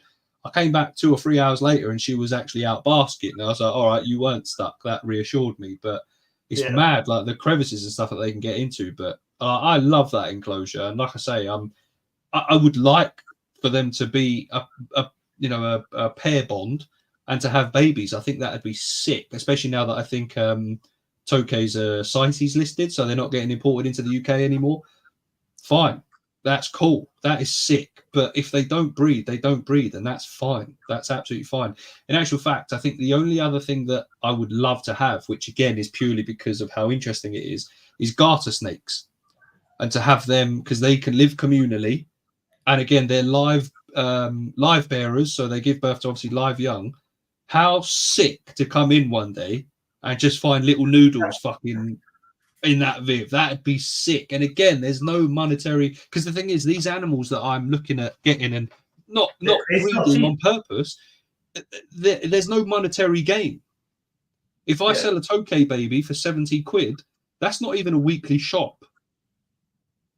It's not a monetary gain. Like the problem with the Royals is, like I say, you can get some, and actually there are times where you can get 2 sort of, I guess you could call them lesser morphs, like less sought after, that will create a baby that goes for more money. So you can get 2, just for example, you can get 2 lessers, which are about 100 quid a piece maybe, and you can make blue-eyed Lucies that can go upwards of 250 quid, if not more. No, the price is down. When I got mine 3 years ago, I got her for 400. Yeah, $400. And it's it's funny that you say the whole thing about like breeding. Not to sound like a hypocrite, because I know I've been pushing the whole like, stop using money animals for money, like fuck that, dude. The green tree pythons, they will be like a very lucrative project once I start breeding them. But in my defense, when I got my first one, she was only $1,500. So I got that animal and I was like, damn, this is fucking cool. And after like a week, I was like, I kind of want to like I was so enamored with it that I wanted to breed it. And then I started thinking about the money. I was like, okay, there's like some high-end designers that sell like, dude, like a couple of them are like thousands, like comfortably like $10,000 type shit. But I didn't really start thinking about that until after. You know what I mean? Like my first green tree python for like a captive bred baby, it's about average. And then you start looking at the designer morphs and shit. But initially it was just because I was thinking of like the possibilities of like what, like just the different localities you can breed together, different kinds of looks that you get. I don't know, man. I'm obsessed with them, dude. I genuinely am. But the thing is, as far as I'm aware, I could be wrong here, but the market isn't flooded with green tree pythons. Oh my god, it's not. It's the perfect right now. It's the perfect market. Yeah, because at the minute, if you go on morph market, because they're not easy to breed. Yeah, they're not the most difficult thing in the world, but they're not ball pythons. Like they're tough, man, and they're hard. They're also harder to keep alive, especially as babies. Yeah. Because when you've got 50,000 ball pythons or royal pythons on morph market in Europe alone, insane, dude. That is insane. Nah, the green trees are not easy to breed. So I keep saying like, oh, I'm gonna breed them. Bro, there's a chance I fucking fail. There's genuinely a chance I fail. And you know what it is? I have 6, and then the 8 here. Dude, between all 8 of those, I'm probably like close to like 25, 30K in just on those 8 snakes. And you know what? If I don't breed a single one of them, I'm not bullshitting you. I wouldn't give a fuck. I would love to because I'm like very excited about like fucking making money. Like let's not bullshit. Like making money is nice, but really like, what I'm most excited about is seeing what I would be able to create, like the different combinations. It's a passion project. That's what it is. That's the difference. It's a passion project. The point where it's like, but not only that, like even if I fail miserably, I'm not gonna look at these snakes and be like, man, I wasted my money. Like, fuck, dude, like 25K, like that. Is what? Dude, that's a massive point. Pet. Yeah, wasted my money. That is a The amount of times that you've heard or seen people be like, it didn't work out, so I wasted my money. You can't buy an animal and say you've wasted your money, because if that's the case, you truly do not love that animal. It's as simple as that. Reptiles, man. You don't love them the way you say you do, dude. And I think a lot of people are acting like they do. They love the fucking Instagram posts. They love fucking the community, and they love trying to fucking breed them and make an extra money, dude. Like you don't genuinely love animals if you're not always thinking about them first. And not with animals, just with anything. Like I really don't think that you truly love something if you don't have its best interest at heart above, in most cases, everything else. Yeah. I got my corn from a rack breeder, and he helped me fine-tune my first tank for my snake and said she'll need more soon. But other breeders wouldn't sell to me because she was going into an enclosure. That is wild. Corn snake? Why the fuck wouldn't you want your corn snake in an enclosure? They do awesome, dude. I think my corn snake, I've had it for 3.5 years. Dude, he's probably missed 3 meals. I want to say like he probably misses 1 meal a year. Like just a fluke for whatever reason, or maybe like I fuck up and I don't realize like he's about to shed and I try to feed him. Yeah, but that's crazy that people wouldn't.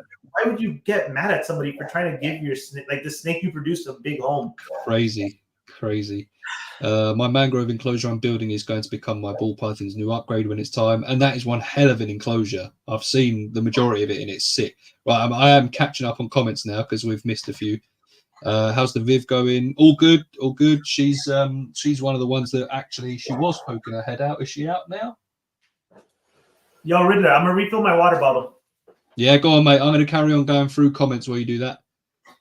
It's going well, Ken. Thank you. I appreciate that. She's already looking so much better. As you saw with that reel the other day, she's out, she's exploring, she's doing what she's been wanting to do for a while. So thank you. I appreciate that. I think racks have a place. Keeping hatchlings in racks makes sense. It gets them eating. You can monitor them, and it's only temporary as we move on to new homes. That I agree with. I had them on. This is a big discussion I had with Paul as well, when I said, I keep them on paper towel. I can keep an eye on their poos, their wheeze. I can keep an eye, make sure they're eating and things like that. And I stand by that. Like maybe not on the paper towels. You can still keep them on a bit of substrate and still see poos and wheeze, but having them in that smaller space to get started, there's no reason why you can't put some exciting stuff in there, like the leaf litter, like some sticks, some logs, some things like that, but still keep an eye on them and have them in that space. So yes, I do agree with you in that instance. Racks do have a place, just not in anyone's home. Facts. I effing hate racks. There's no quality of life in a rack. There isn't. I know that for a fact because I've done it. I'm still doing it now and I hate it, but we're getting there, guys. Thank you for sticking with me during this lovely time. There are 4 snakes left in the rack, 2 of which, as I've said, are for sale, 2 of which are getting upgraded as soon as I can. Rack is gone. I got treated pretty badly by breeders that called me all sorts because of how I planned on keeping my corn. And as a not yet keeper, it was very off-putting. Thankfully, I was guided to my breeder by a friend. That's outrageous, the fact that people are putting you off of having a snake because you're trying to find the best thing for your snake. That is absolutely outrageous. Absolutely outrageous. Hit the nail on the head. As Paul says, though, it's a pyramid scheme. It is, because breeders sell to other breeders who then sell to other breeders, and they all do their projects, and it's the cheaper ones that go elsewhere. Yeah. Look at Jupiter Python. She keeps in racks, but they're like 6x2 size drawers. Don't think she offers UVB, though. I could be wrong. I know they've definitely got at least LEDs. I'm almost certain they're lit up, her ones. I've seen them before. I know what you're on about. I know she's got lighting, but I don't know whether it's UVB. Agreed. Offering an enriching enclosure for the animal costs more than the animal itself. 100%. 100%. Well, let me put it this way. One of my snakes that's in a vivarium or an enclosure, whatever you want to call it, he was, I want to say he was £90. The enclosure itself was about 120 just for the box. That's without your overhead heat, your lighting, your UVB, your substrate, your everything. So, yeah, of course. I'm having to spend another £900 on diesel again for a bigger Viv because he's growing. If you have animals, you have to see the end game before buying your animals. Yeah, there's no point. It's like when people go, it's like when people get, you know, I'll get it in this for now, and if I can in the future, I'll upgrade. No, you need to have that space straight away. You need to have it. You don't have to have it ready, but you need to make sure you've got the funds, the space, and the time to keep that animal in what it deserves. Ragnar went straight into an 8-foot enclosure. I wasn't going to buy a 3x18x18 and put her in that for a while. It just wasn't going to happen. I want black tree monitors because I want arboreal goth velocid dragons. I also want to breed them because not many people are working with them in the US, and we need more captive bred babies. Yeah, that's where captive breeding does come into play as well. If you can get captive bred, which stops so many being wild caught, then yeah, sick. But as long as it's done right. I was going to take her out there. Remembered I fed her yesterday. Okay. Fucking bummer. The money's also part of it. The enclosures and the animals aren't cheap. If I can offset the costs, then it's a win-win for me. But if I never succeed at breeding them, I'll still be happy. That's it. That's exactly what we're saying. You know, if you get that animal and you think if it doesn't breed, it's a waste of money, then it's not for you. If you get the animal and it doesn't breed and you're still happy you've got that animal, then jobs are good. And like, I would not regret having 2 tokays if they don't breed, because I think tokays are sick. It's as simple as that. That's why you have to go, if you want to go the breeding route, at the very least, get animals that you fucking think are cool. You know what I mean? Dude, I know people, like not friends, but like I know people that get animals that they don't even like. They don't even think they're cool, but they're like, oh yeah, you know, they're not that hard to breed and they sell high, so I'm gonna get a pair and breed them. And I'm like, dude, why? Like just there's probably something that you like that can fill the same kind of purpose. It's like why would you do that to yourself, Ben? See you later, Viv. Yeah, but hang on, that was at 9:28, and then at 9:31, I'm back. The fuck? So 11 wide, 4 tall, and 3 deep for diesel. I'm assuming he was just going to measure the space. My hatchling Akis went straight into a 5x3x3. Yeah, see what I mean? It's, I don't get rack breeders telling pet buyers to keep in racks or similar. Like, why? It's like me keeping in a Viv is making a statement against racks. I don't get it. Well, yeah, that's the thing. You're not there saying, you know, you're just putting, you want an animal. All right, it may have been bred in a rack, but I don't understand why you'd want that animal that's been bred in a rack to then go and live in one itself. Surely the point of it is, like you said, Alex, to, let's just say it's captive bred. Oh, no, it wasn't you. Sorry. Someone, who was it? I think it might have been Charles. Yeah, Serenity Dragons. Yeah, about captive bred. about needing more captive bred. Like, that's different. If you're breeding wild caught to have captive bred, that's better for the hobby and for the animals anyway. I've completely lost my point, but you know what I'm saying. I don't. You don't? Well, to be fair, I've done one of those things where I was trying to back up a point and I've just completely fucking lost it. It's gone. It's completely it happens to the best of us, man. So it's gonna happen to you too. Oh well, but yeah, I think we've smashed the absolute life out of that one, to be fair. But in these justifications, there aren't any, apart from like what we were saying about keeping you were topping up your water bottle, keeping baby snakes in a rack to make sure that they're eating and pooing and shedding, different. But yeah, to actually keep your adults in there and encourage people to keep in racks when they don't have to is wild. Absolutely wild. I think Natalia alluded to this. She's like, it's almost like it's a statement against racks. I agree. I think, and that's just trying to spread their own selfishness to other people's, because they know deep down, and this is kind of the point I was going to bring up with you. I think that a good amount of them deep down, they've probably lied to themselves to the point where they actually believe what they say nowadays. But I think deep down, dude, when your soul and your heart talks to you, you fucking listen to you, man. 13 years ago, dude, when that guy told you, yeah, just keep it in a little tub, your first reaction, your fucking heart was like, nah, that doesn't seem right. You know what I mean?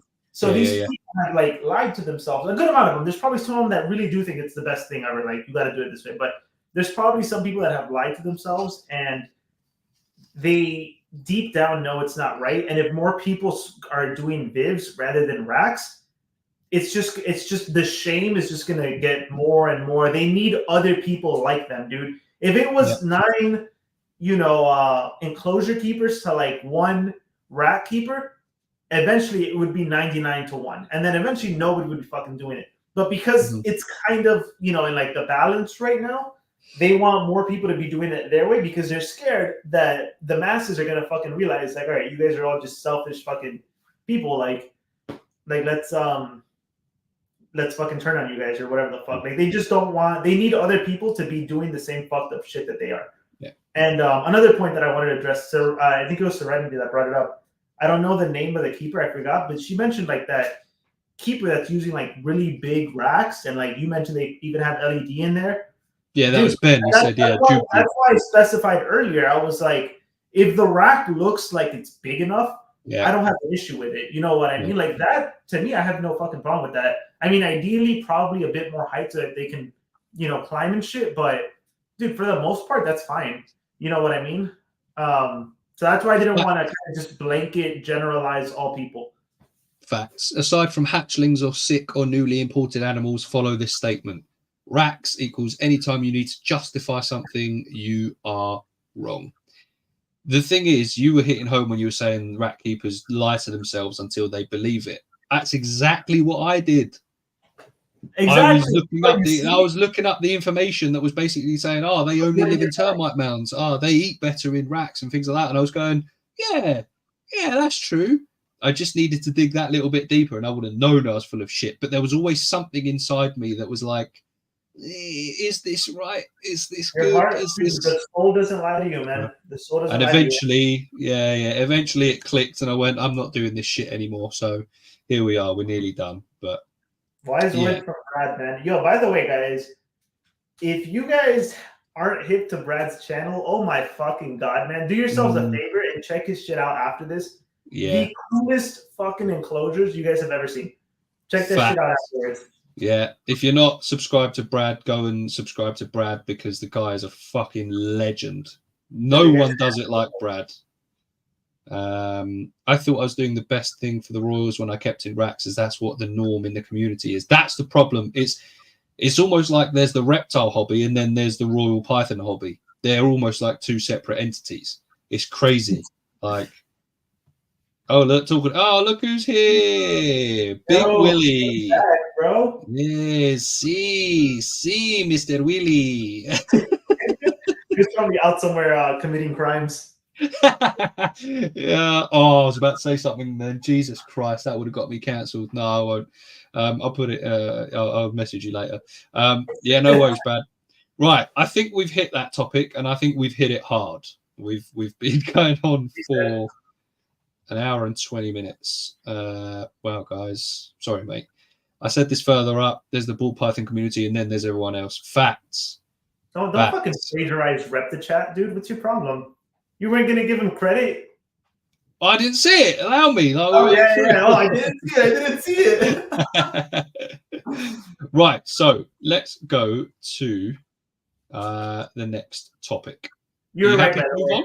I thought we didn't have enough topics. You were so fucking right. I was right. Yeah.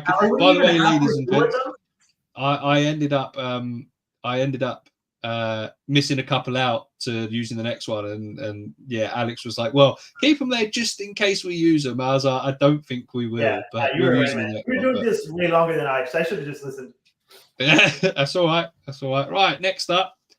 This is a bit more of a fun one. What is your favorite non-reptile animal? This is a good one. And everyone get involved. Everyone get involved in the comments as well. Let us know what your favorite animal is that isn't a reptile. I am a very, very big fan of. I mean, it's really weird considering I don't treat my cats like shit. They just fucking annoy me. I love big cats.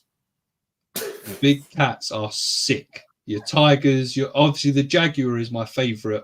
It's probably my favorite animal, jaguar, or as you lot call it, jaguar. Dude, why the fuck did you call it a jaguar? Jaguar. That's what you lot call it. It's a jaguar. It's a jaguar, bro. It's not a jaguar. Like you're making the word harder for yourself for no reason. Jaguar. It's a jaguar, bruv. It doesn't sound like a word anymore because I've said it too many times. But that's my favorite, and I like big cats. That's what I'd go for. I think they are my top. But all of them, man, I'm a big fan of big cats. But that's mine. Oh, here we go. What about small cats? I do like the small cat, like the domesticated cats. I am a fan, but mine do piss me off. I'm not going to lie to you. Whilst we've been sat here on this podcast, there was genuinely 15-20 minutes that one of the cats was sat outside of the door just fucking screaming at me because he wanted to come in or go and eat, just crying for no reason. And he's a piece of shit. But sounds awful from me. I love cats, don't get me wrong. I've kept cats when I was younger. I don't know what it is about my two. It's because they're like this I don't know what the word is, but they're like almost like a designer breed. I've got ragdolls and they are fucking hard work. But your general cats I'm a big fan of. Yeah, the bigger the better. Are you that kind of guy? Yeah. We'll go with that. Danielle loves seals. I love primates. I bet you enjoyed that discussion earlier on then, Ken. Elephant. That's a good shout. Yeah, that's a good shout. Will said his favorite non-reptile animal is Alex. Will, right here. This is for you, buddy. I like how Brits say zebra. I've started to say it that way too. Do you know what's funny? I'll be honest. My boy, obviously, like I say, he's only 19 months old. Yeah, he's not even 2. And he does watch a lot of Miss Rachel. I don't know if your kids watch it or what, but it's basically like giving a child weed. Like they just zone out. They end up watching this stuff. They love it. Yeah. But the problem is my boy has started saying zebra. And we went, nah, none of that American stuff. It's a zebra. And he's there going, zebra. Like that? No, not having that. But that's intense. It is, yeah. We're going to have to be careful with that. Let's see, they're going to put my mum's in Safari. Yes, I did see that. That was mad. That was crazy. You obviously wouldn't have seen that. But as you can read there, yeah, it was crazy. So there's a video that a couple of videos that Ben put on Paul's Discord. His mum is on safari and they got a video of a warthog just getting fucked up by a pride of lions. It was crazy. Damn, that's sick. Dogs are my favorite. That's why you enjoy the dog podcast. Favorite non-domesticated animal, big bird fan, especially raptors. Yeah, they are sick. That's good too. Cats are the worst. Cat ladies are the worst of all. Listen, if anyone is listening to this that owns horses, that likes horses, the horse people, are some of, not all of them, but the ones that I've encountered, the women that love horses are some of the fucking worst you could ever encounter, because they will put their horses before their partner, their kids, their parents. For some reason, there's something about some, not all horse people, don't send for me, that horse just becomes their life. And it is weird, because I was with a horse girl. Bro, they're fucking them.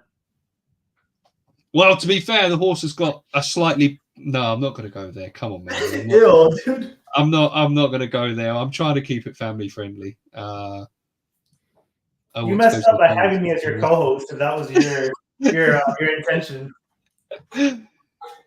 Cheater. He wants me to cheater.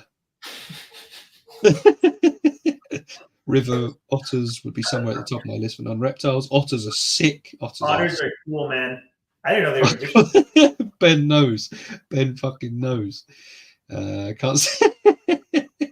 My guy. If I was to own a bird, Ben, it'd be a harpy eagle. They are mad. Horse ladies are crazy, right up there with strippers and women named Tiffany. Very specific, but yeah. No, horse people fucking suck. Alex is right. Thank you, Gary. Riddler, what the fuck? Listen, I was going to somewhere, but I know that, I like raptors. Yeah. For me, wait, have you answered the question? I don't know if you have yet, have you? Go on, let's hear it. So it's like hard for me to choose, man. So because my answer changes all the time. So growing up, it was the cheetah. I just thought they were fucking cool and fast. So I was like cheetah for sure. And then it became like, so my favorite animal of all time is the American alligator. But I said non-reptile, so that obviously doesn't count. So I would have to go with probably either. The thing is, I don't want to copy you, dude. I like tigers a lot. I think tigers are cool. No, it's not copying. It's if it's your favorite, it's your favorite. It's not copying. Yeah, but I don't want to be associated like as having things in common with you. You know what I mean? It's not a good look, man. It's not a good look. Oh yeah. So I think I'm gonna go. I like polar bears. I like grizzly bears. I like bears a lot. Bears are cool. I like sharks. I think sharks are cool. But as of maybe it's love sharks. Maybe it's because I actually have a chance of seeing one. Bro, I think the Florida panther is a really cool animal. I like the way they look. Mm-hmm. They're very cryptic. They just look very intelligent. And they're fucking badass. I hope I run into one. If I ever have to die early, that's how I want to go out. I want to get killed by a Florida panther. I think that would be fucking sick. Are there bears in Florida as well, or am I talking shit? There are bears in Florida. Yeah. There are bears. I thought there's bears in the Everglades, bro. Yeah. I thought it's just not. Well, it's lucky I'm not going herping in the Everglades, then, isn't it? You got to come out to Florida, bro. I will. At some point, I've got to make it happen, man. Open invite, bro. Mi casa, tu casa. Whenever you want to come, bro. That's big. Love a shark. Maybe not confirmed, but might have Steve Backshall coming on the pod. That's fucking sick. You know what? You've reminded me about sharks. I don't know why I didn't say sharks, because I actually used to piss my sister off. I've got two sisters, but I've got one younger. And when we were I was still living at home, she'd get really annoyed with how many shark documentaries I would watch. And like it became a running theme, because when I moved out, every time I was watching one, I'd send her a fucking like a Snapchat or a picture of, be like, I'm watching another shark documentary. And then every time I went to the aquarium, I'd be like, look, fucking sick sharks, but these ones are alive. And I don't know why I didn't say sharks. I fucking love sharks. They are sick. They're so misunderstood, man. Honestly, I adore them. It's like when people say shark-infested waters. It's not infested with them. They fucking live there, you dickheads. Sorry. Dude, another topic for another day. We got to talk about fucking humans just encroaching on animals and then being surprised when they're fucking there and villainizing them. You know what I hate? You know what I absolutely fucking hate? Humans in general? People. I genuinely I know a lot of people and I love a lot of people, but in general, bro, humans fucking suck, dog. And I think one of the reasons why I genuinely do not like a lot of fucking people is because of how much I love animals. And I know that as a whole, people fuck animals up, man. Like it is so sad what we are doing to the world, what we are doing to the environment, the habitats we're destroying, these species that we're we're pushing towards extinction. Like, I don't want to go off on a tangent, man, but that shit really genuinely pisses me the fuck off, man. Like, I think that's a good topic. Here in Florida, dude, there's we have a lot of gators, obviously, bro. If there's like a gator and it like somehow is like in the lake where you're at, and you see it basking, bro, people will like call like cops and be like, "Oh my god, there's like a wild gator here," and it's like, meanwhile, they're living in a house that was developed last year, and it's like, dude, you're in Florida. This used to be a big ass swamp. What do you think is gonna happen when you put when you decide to build a house next to a lake? Like, use your fucking head, man. And then the thing is, people always act like, I don't agree with this, and I know I'm in the very, very minority, and I'm probably gonna make a video on it where I just really like lay out my thoughts. Right now, I'm just word vomiting. I really do not think that human life matters that much more than fucking animals, to where you have some fucking Karen saying, "Oh my god, a gator, I'm scared. I have children here." Bro, fuck your fucking kids, bitch. Like, go move somewhere else, because they'll call like whoever the fuck it is that's in charge of it, and they'll kill the gator, literally just for existing. Like, I hate humans, man. I genuinely do not like a lot of people. No, let's leave it, because I think that's a topic in itself, and I think that is a big one. So I think that's why I didn't want to keep going. Whoever's still watching, bear in mind that probably the next episode of True Tales, we are going to go in on this topic, because, like I say, the first thing that came to my mind was these pieces of shit that cut the fins off of sharks and throw them back still alive for fucking shark fin soup. Whoever's done that, whoever does it, whoever's eaten shark fin soup, I hope you fucking step on Lego every single morning for the rest of your life. That's as far as I'm going to go, because I don't want to get cancelled. But it's vile. But we'll come to that. We'll do that another time, because, as I say, we've gone on a bit of a tangent. Let's see what everyone's saying. Although, just a quick one, Ben. True Tales exclusive. Appreciate you, my bro. What a guy. They got them Cuban black bears in Florida. So being in Florida, does he mean black bears that happen to be Cuban, or is he talking about bears that are half black, half Cuban? I'm going to leave that for Gary to answer, because I have no idea. Will Exotic, herping with the boys. Will Brad, lots of eyes going on. Shark Week for Riddler is like free Pornhub Premium. Right. But I love, like, genuinely, I don't know why it didn't come to mind and I didn't say, like, I've always loved big cats, but I just fucking love sharks. Hold on, I'm following Reptile just for that comment. Fuck you, Riddler. Reptile's a geezer. I actually like reading articles about how people get. I actually like reading articles about how people get fucked up at national parks in the States after being told to stay away, and they go for the selfie and get stomped. I mean, I hope they live. Yeah, but this is what I mean. Do you know what? A very simple like comparison is when someone is buying a new house and they move into a house near, say, a nightclub or a pub or a bar or something like that. They move in and then they make a noise complaint about the pub or club or bar that was there before them. Do your research, know what's there, and fuck off elsewhere if you don't like it. How about that? It's a lot of entitlement, man. It is. It is March. Oh, I see. Gary's saying March. Let's go to Florida. I have no idea. It's like people that chop heads off rattlesnakes because they're existing. Yeah. Talking about all the hairy Cubans in Florida. Oh my god! Yeah, Cubans can get pretty hairy. Cubans can get pretty hairy. August washed his face. Okay. Gary. Yeah. Right. That was a massive tangent. I love how we started thinking about our favorite non-reptile animals. We ended up with that. But it was a good tangent, because that on the next episode of True Tales, ladies and gents, make sure you keep your eyes out on when the next episode is, because we are going to go in on that one. That one's going to be sick. I can't wait for the next episode, Riddler. I know. Same. I know. Well, we've got two more topics. One of which is the closing scenario, but let's just go to the next one. So, second to last thing, where do you see your animals and or enclosures in 5 years' time? That is... Oh, hang on. Just a quick one. No. Will is coming to my neck of the woods in March. Okay, fair enough. Oh, cool. I want everyone in bigger, better, above average. So I don't want just the standard, the basic necessities. I want everyone in bigger than what they are recommended. I was saying to Ken the other day, I'm quite a hands-off keeper anyway. I will handle, but rarely, because if they're out and about, I won't go in and try and grab them and force handle them and things like that. If they're at the front of the cage, fine, I'll see if they want to come out.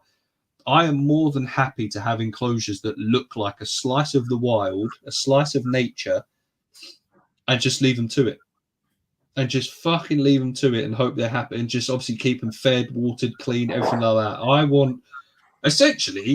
I want all of my enclosures to improve every single year, if not, every single month if I can. I'm slowly doing that at the moment as it is. It's going to obviously take a bit of a hiatus, but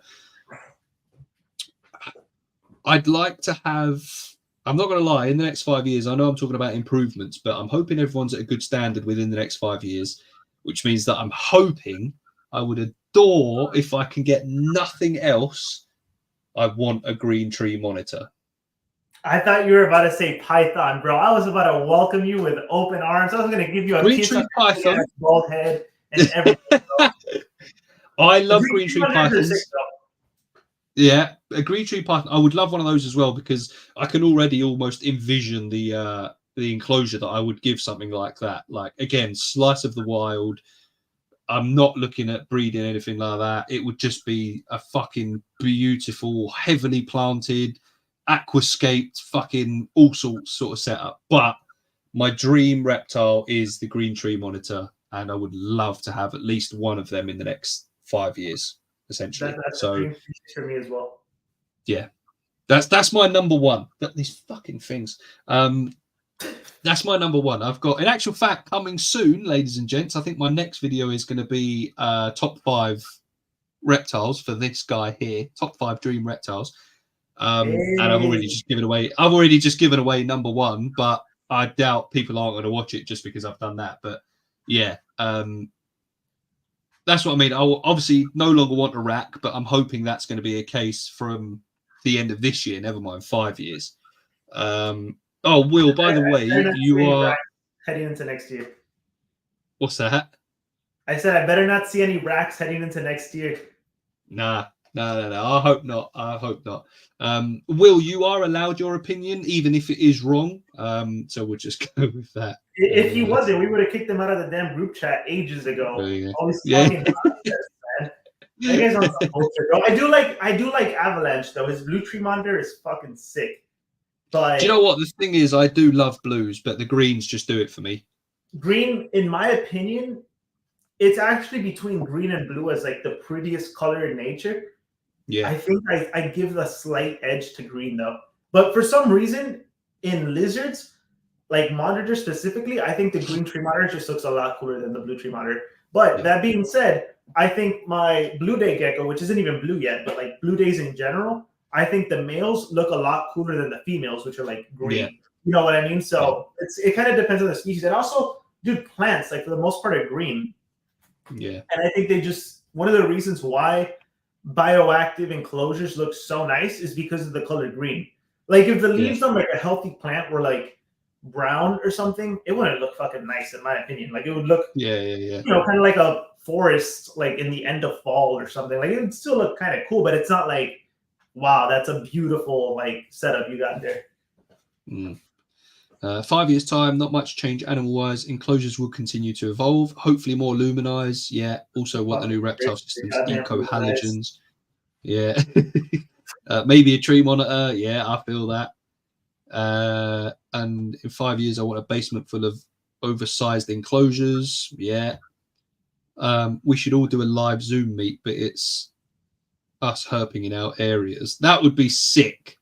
That would be sick. The only fucking issue is I get no reception in the Everglades. I'm out there on my own, bro. That's why I take weapons, bro. Because, dude, literally on my own fully. Like, especially if I go by myself, which I don't do that often. But if I were, like, dude, I'm cooked, bro. And it gets dark, man.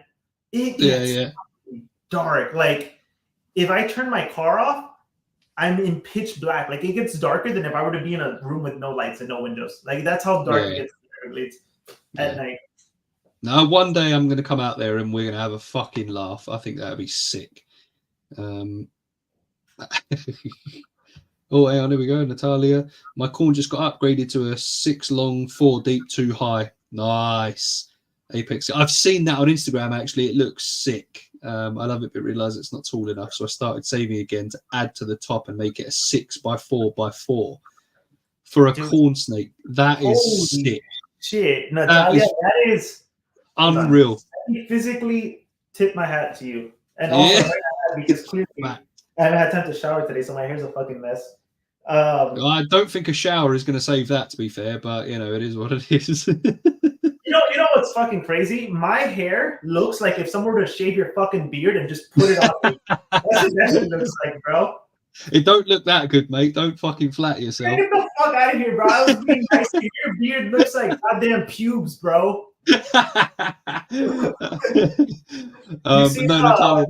You seen the movie Step Brothers? Yeah. You know when Will Ferrell is like talking about his ball fro? That's what you got on your fucking shoe, bro. You got Will Ferrell's ball fro.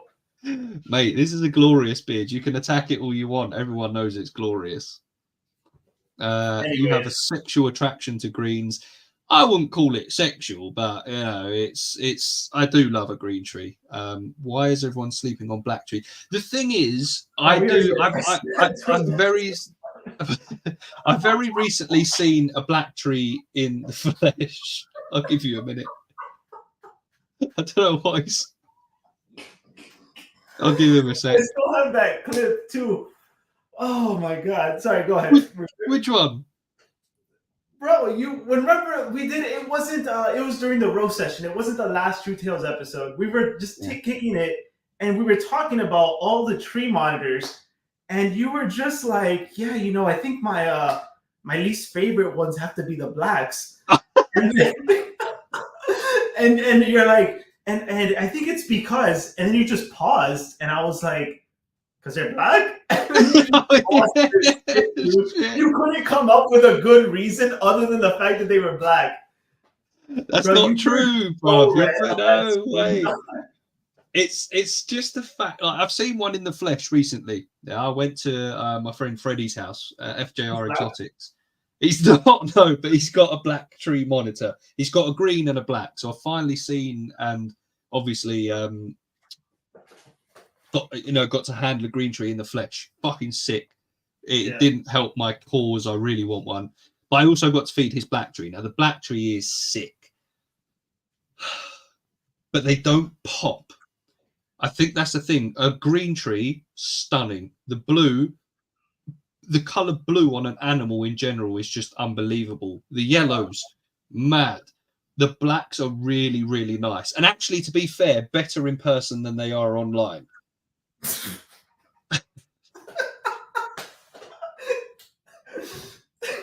You're a piece of shit. But do you know, yeah. But that's why I'm not. Whatever.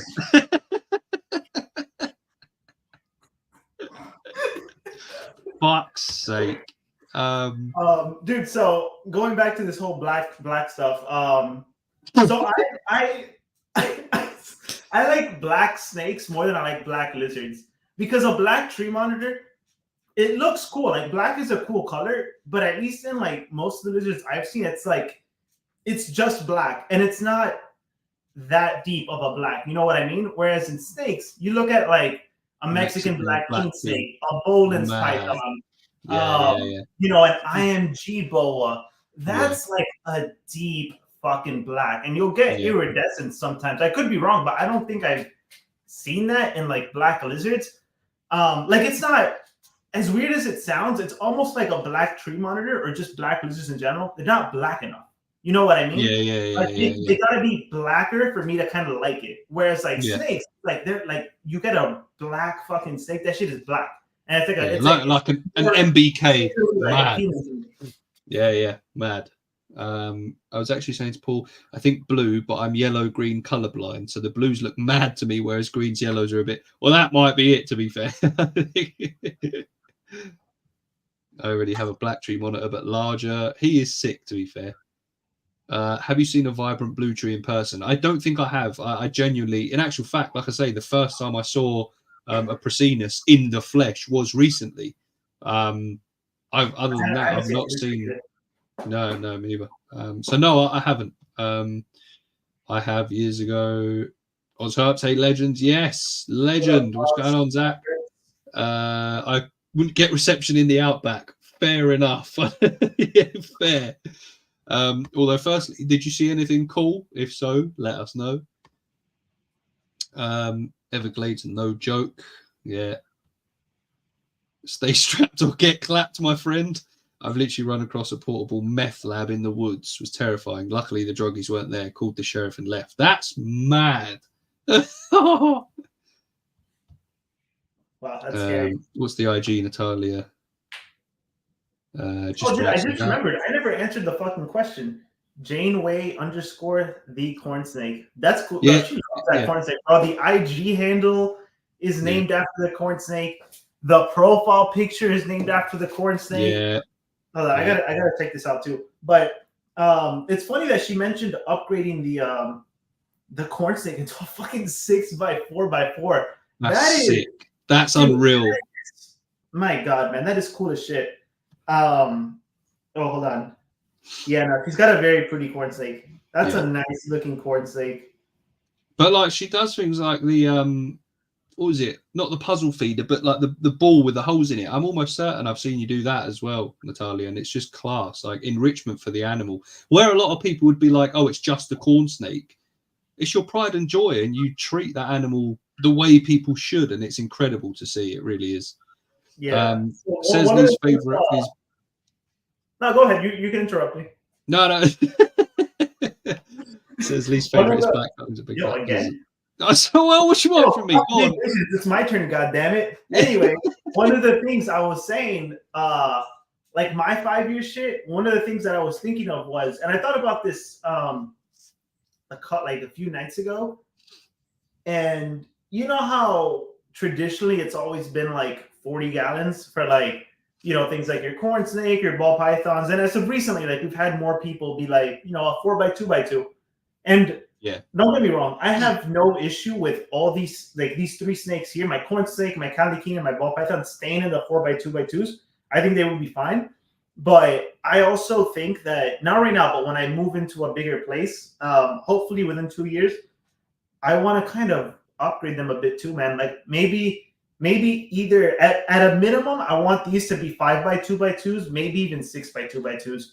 Now, obviously, I don't have shit on Natalia's corn snake, but I think it's a decent, upgrade for them. I think my Kimmy is probably fine where it is, but the main goal for me is to kind of, just do a little bit better for each one of them.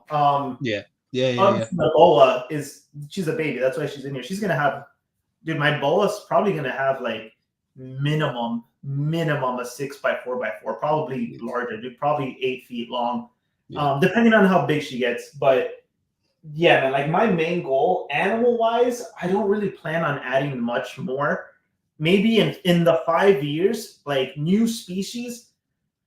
Depending on like what my situation is, like the only way I can see myself getting like more than like 5 or 6 different species is if I like get a really big house with like a big fucking space, so like where all the animals I have can have much more than the bare minimum. And also 5 years from now, I guess the green tree pythons that I have would be old enough to start breeding. They'll probably be on their second year breeding already, so that shit should be pretty exciting if I'm able to pull it off. And I will also plan on getting more green tree pythons. So I have 8 right now. My goal within the 5 years, and this is going to be dependent on how quickly I can move to a bigger place. I want to have at least 10 pairs. So like 20 10 pairs. Yeah, okay. 20 green tree pythons, man. I mean, realistically, dude, if I get lucky, because as babies, they're sold as unsexed. Like you can't really sex them until they're at least bare minimum a year old. But it's better if you wait even longer than that.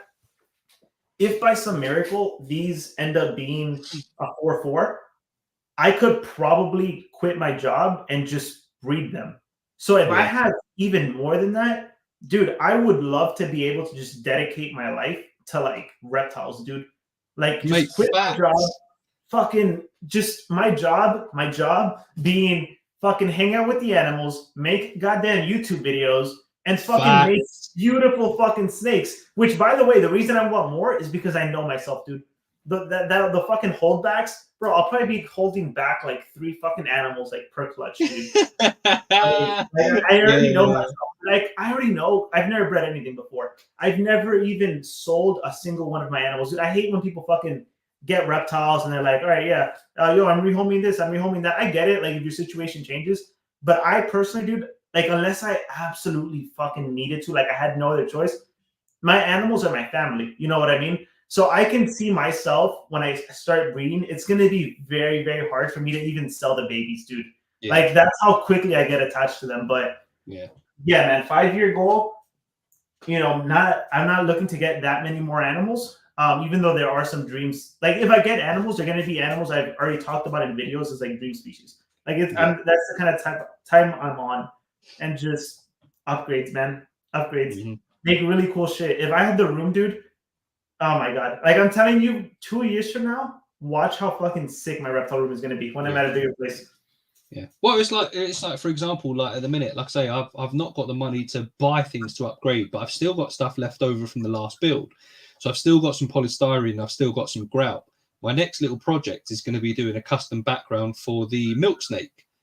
I already have it in my head what I want to do, and it's just going to be that one little thing that's going to make her enclosure that much better, make her life that much more interesting, and it's going to make me feel better. And it's not going to cost me a penny. Well, it is technically because I've already paid for it, but that's for another build. So that's what I'm going to do. And like you say, it's just improving the life of your animals little by little as best you can, and that's all you can do until you get to the point where you're like, well, fucking hell, now I'm just upgrading and improving for fun. You know, so, and that's why I'm similar to you. I want to be doing this full time. I want to be looking after reptiles and building stuff for them. And, you know, I'd love nothing more than just to have a space dedicated to building oversized enclosures that I can just pimp out and just turn into fucking massive things that just are crazy to people. So that's the hope. Dream, man. That's the fucking dream. Tree monitors are the bomb. And yeah, Dan, blues and yellows are sick for me. I mean, there's a reason behind that, to be fair.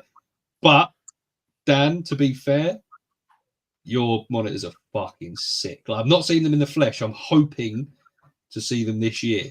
But honestly, Dan's yellow, for example, is stunning. Unbelievable. He's done really well with that. And it's yellow tree monitor? Yellow tree monitor, yeah. I like the yellow tree monitors, but yeah, no, they're cool. I think for me, it's, and I know there's more than 4, but these are just the ones I'm thinking of. Green, blue, yellow, black. Exactly the same as me. Facts. That's me as well. Yeah. My corn climbs. She found her new sky hide and just lives up there. She's really only got like 18 inches of climbing, so it needs to be taller. But that's I love it. I love that mindset. That's class.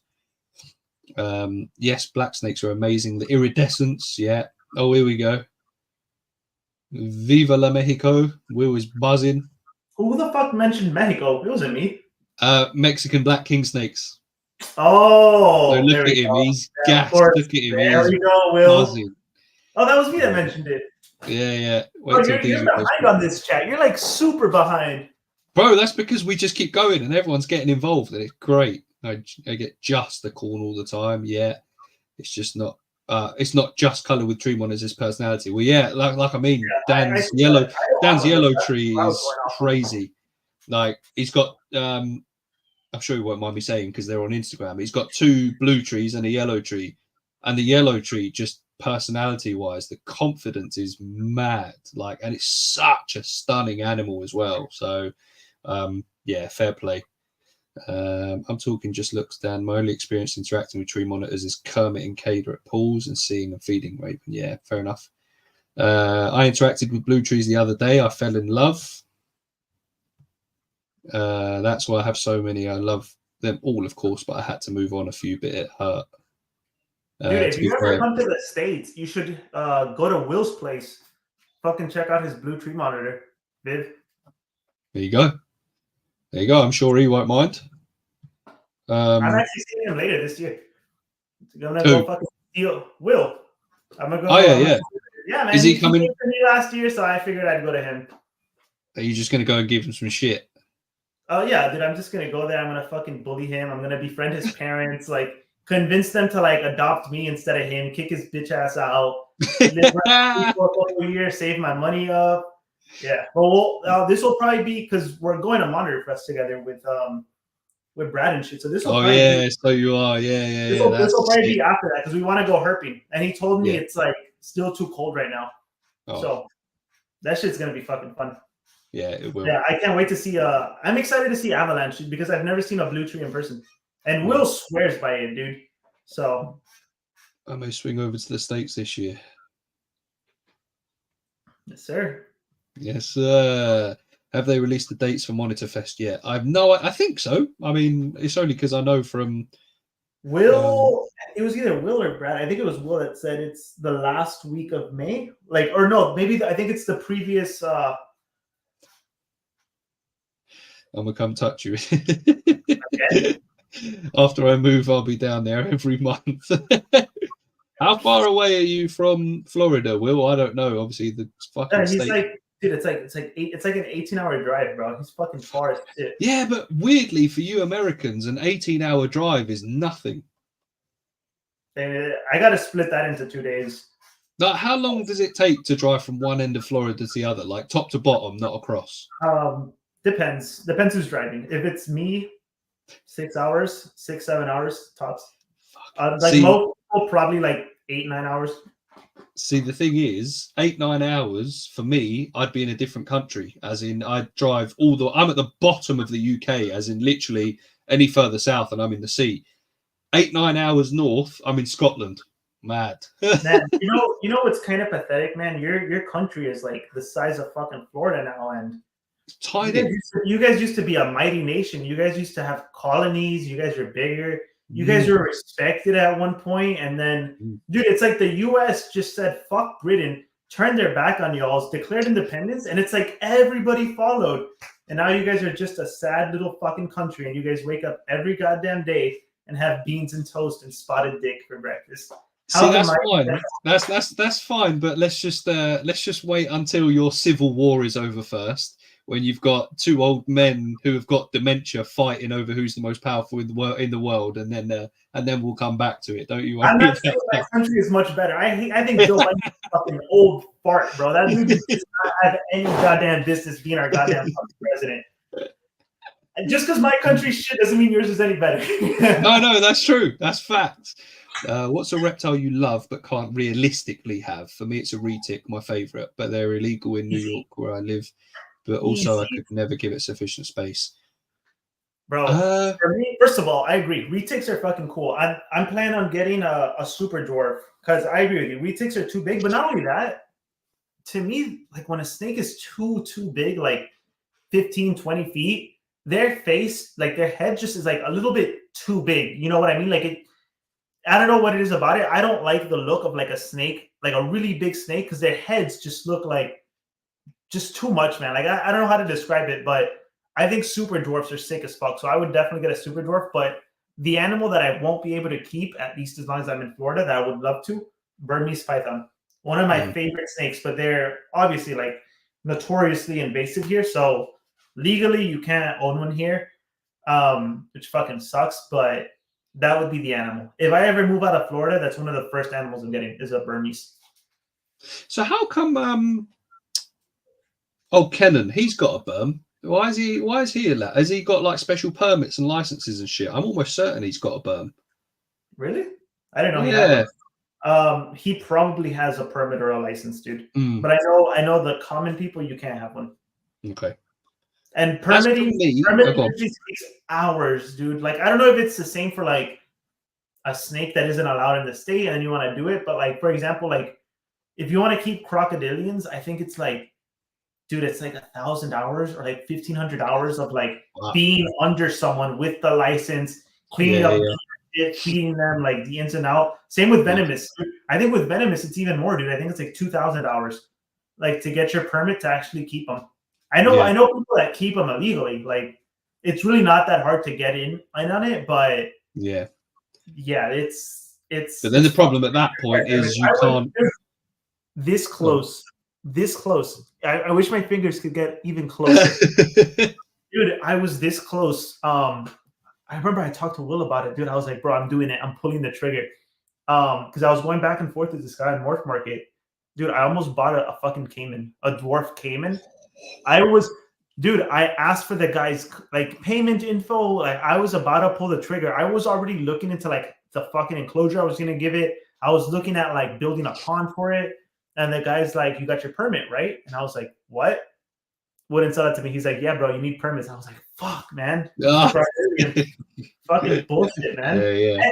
I hate like regulations and shit, but whatever. I guess they're needed because some people are fucking dumbasses, but it just sucks when you're not a dumbass and you have to like be in the same category as the dumbasses that need fucking permitting because they don't have common sense. But well, to be fair, one I'm looking forward to, I don't know if it's going to be a pre-recorded or a live, but Zach Ozherps, who was here a little while ago, he's going to come on at one point on either Ridder's Rambles or a Q&A. The licensing and the laws in Australia for keeping reptiles, mad. And each state has different laws and things like that, and they are unbelievable. Obviously, you're not allowed to keep any any reptiles that aren't native, and even then in different states there's different laws and regulations for each, like even the native species. And I think at one point he was like, if you want a frilled dragon, you have to prove to the government that you've kept a bearded dragon for 2 years before you can apply to get a frilled dragon. So even if you don't want a bearded dragon, you have to keep one before proving you can keep a frilled dragon. That is mad. But anyway, I'm hoping to get him on at some point, and he'll tell us more about it. But it's crazy. Well, who did you say that was? Zach Ozherps, who was on here earlier on. He said he was out in the outback. But for me, a reptile you love but can't realistically have.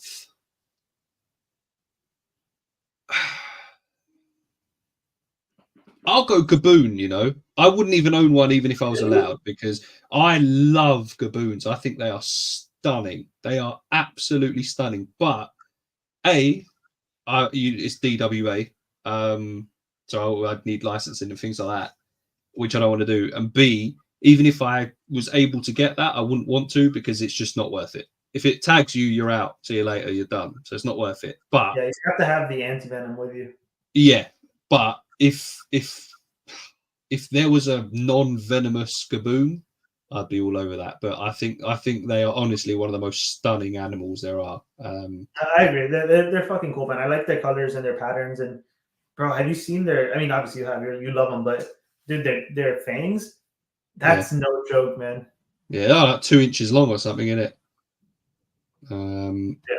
There we go. So true. I can drive 15 hours straight, no problem. Maybe it's a US thing. I think it might be. Yeah, I like driving. I don't mind it. Fuck you, Alex. Better than eating pellets, beans on toast for life. Bro, what the fuck? Bro, this is what I think, bro. You're too slow with the comments. This was like 10 conversations ago. Allow me. Listen, we keep digressing. It's hard to keep up. You're not getting a retic, Florida boy. I could drive 15 hours and still be in nowhere in Australia. That's terrifying. Kennan's, it was grandfathered in. Okay.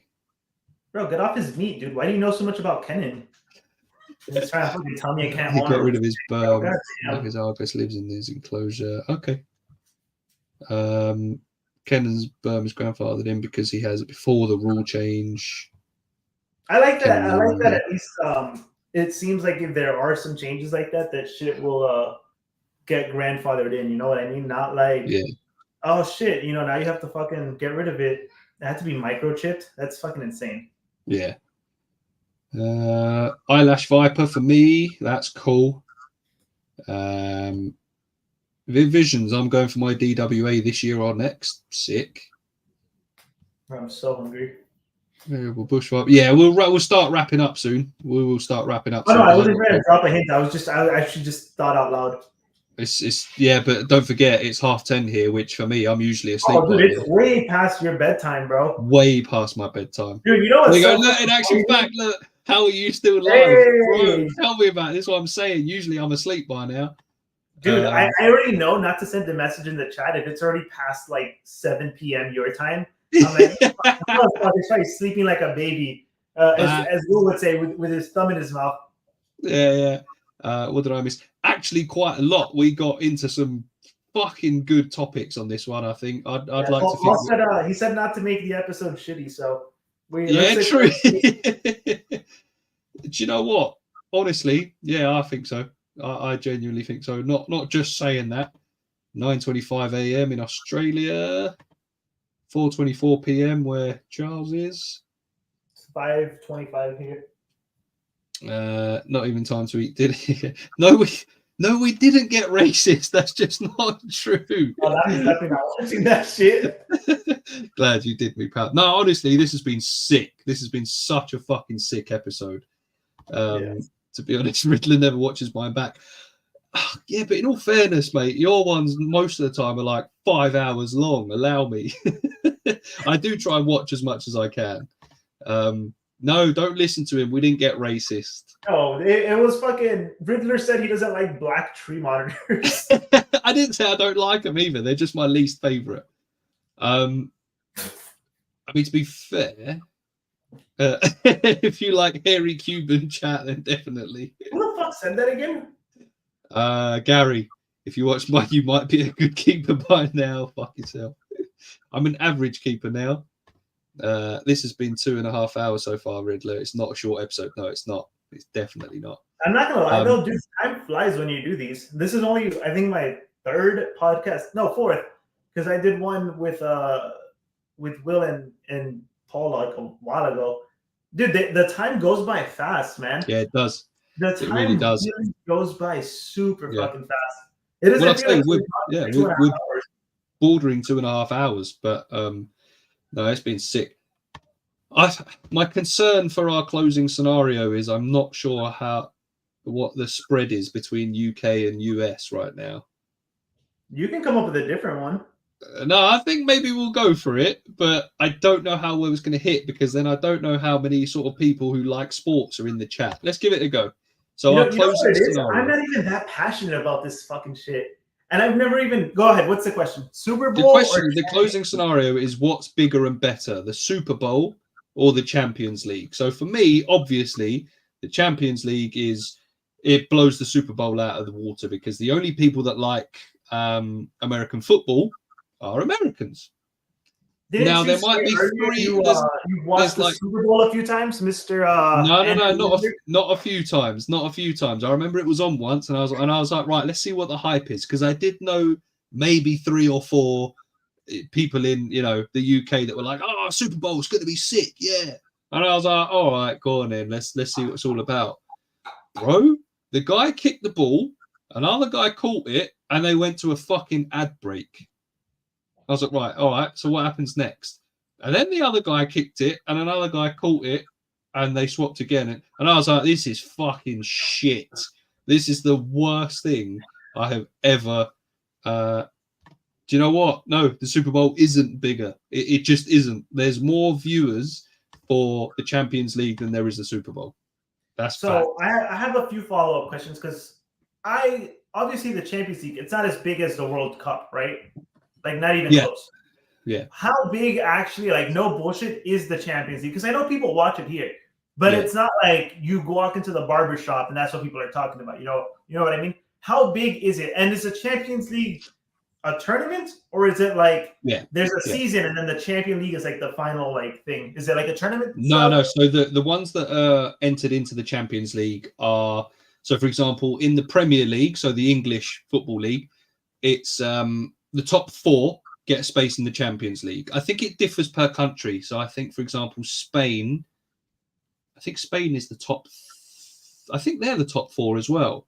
So sort of the top 3 or 4 in each country gets entered into the Champions League. So it's like the best teams in every country goes into the Champions League. So whoever wins that is basically the champion of Europe. So it's like, and it is. It's big. I mean, I don't know why this guy's turned up. To be fair, he's bro. Here he fucking comes again, bro. NBA Finals. Let's just ignore him, dude. If we ignore him, I mean, actually, I like the NBA Finals. I don't know why the fuck you're turning me against him. Divide and Think about conquer. what I was saying. My Civil bad, bro. My war. bad, bro. I forgot we have an alliance. Yeah. God Champions damn you, League. Ritter. Football is. Oh, come on, Ben. All right, look. All right, Come that's on, it. Ben. It's time for me to defend my country. Look, I agree with you. The commercials are insane. And you know what's so crazy? First of all, if we're going to talk about soccer, let's be honest. You want to watch a 90-minute match to see a bunch of guys running around and not even see them fucking score. How many games end in like a 0-0 score or 1-0? It's like, bro, you watched all that for one goal. That's number one. Number two. So I understand what you're saying about the Super Bowl, like the format. For me, if my favorite team isn't playing and I had nothing to do, I wouldn't watch it. I probably would not watch it. What makes the Super Bowl fun, and I alluded to this earlier, it's the fucking tradition, bro. The environment. There's nothing like, and you wouldn't get it because you're in the UK, but there's nothing like, being able to just go outside, pop up the grill, put some fucking steaks on that hoe, some hot dogs, some cheeseburgers, maybe add some bacon in there, bro, some salsa, some chips, bro, good food. You got your friends, you got your family, you got the big screen, bro, everybody's drinking, and it's just a fun social event. And most of the time, unless your favorite team is playing, you don't care about it. You care about it, you know why? Because we gamble here. You put $100 on whatever team you think is going to win, and now you're invested. Now you have something to root for. You know what I mean? And you're just there having a good time, and you don't even mind the commercials because you know what? The commercials make it even longer. So you're there for longer. You're drinking more. You're eating more. You're having a great time. And during the commercials, you know what you do? You talk to the people around you, bro. You have a sense of community. I'm assuming when you watched the Super Bowl, you were probably in your fucking basement. It was dark in there, and you were probably just scrolling IG in between commercials, and then you wonder why you fucking hated it. You haven't experienced the Super Bowl for real. Schedule yourself in. Next year, around this fucking time, you're going to come to Florida, and I will put you on to the funnest sporting event in the fucking world. And not only that, before you fucking open your goddamn dirty mouth, the Super Bowl, one game, do or die. That's it. It ain't no Premier League, multiple games, all this bullshit. One game, bro. That's it. But how do you decide who's in the final then? Well, you have the playoffs. Oh, fucking hell. So it is a tournament then. You're full of shit. It's single elimination. Right. All right. So the stakes are a lot higher, dude, and it's one game a week. Here's my argument to what you've just said. All you've basically said is you have a party and have a game of American football and in the background. That's not a big... That's just... You're just having a party with the TV on. The Champions League, especially if your team is in it, there are times that if you fucking talk whilst that football game is on, you'll get told to shut the fuck up because people get so into it. Like, I remember one of the games that I was watching a little while ago. It was Liverpool against Tottenham. I'm an Arsenal fan, so I fucking hate Tottenham as it is, and I wanted to do everything that I couldn't believe they got to the final. They couldn't win it. Do you know how invested I was just to make sure that they didn't win? That was as far as I got. My team weren't even in it that year, but I didn't give a fuck. I was like, as long as these pieces of shit don't win it, I'm watching this, and for some reason, for one night only, I'm a fucking Liverpool fan. It is. It's vile hate. I despise them. But that's the difference. It's the passion. Like yours, you're like, yeah, we put on steaks and burgers and maybe a gambling, a bit of bet. And that's the thing, though. I get what you're saying. The only reason that I feel that way is because I'm a Miami Dolphins fan. My team hasn't been in the fucking Super Bowl since I've been alive, Ritter. You understand me? Right, okay. Yeah. But it's the Miami Heat in the NBA Finals. Shout out to Will. Bro, die hard, bro. I'll paint my face. Bro, they win. Dude, everybody runs into the streets, fucking pots and pans, making noises, bro. You throw a party down the goddamn boulevard. Yeah. The reason I feel that way about the Super Bowl, I'm the kind of guy, if my team's not playing, I couldn't be fucked to care about it. Like, I care about my team, and that's it. I don't have a second favorite team. I don't really give a shit about the players on other teams. The only exception is if it's like a former player that like did a lot for my team, and they're somewhere else, I'll root for them. But it's not the same as if it was my team. You know what I mean? So to me, that's why the Super Bowl has always been, couldn't really fucking care less. I mean, it's still fun to watch it. Like, there's exciting plays and shit, but you're not as invested in the actual people playing. Because my team has always fucking sucked. They don't make it, bro. They never make it.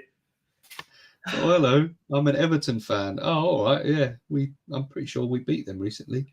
There we go. Natalia, I'm Colombian, so Champions League, and I'm in the US. Maybe there's lots of views down the Super Bowl, but lots are just for commercials. But more people watch just any regular football match any given day. And I think a lot of people tune into the Super Bowl for the halftime show as well, which is mad. If you tried saying to a British person, we're going to have a show during halftime of a football match, you'd just be told to fuck off.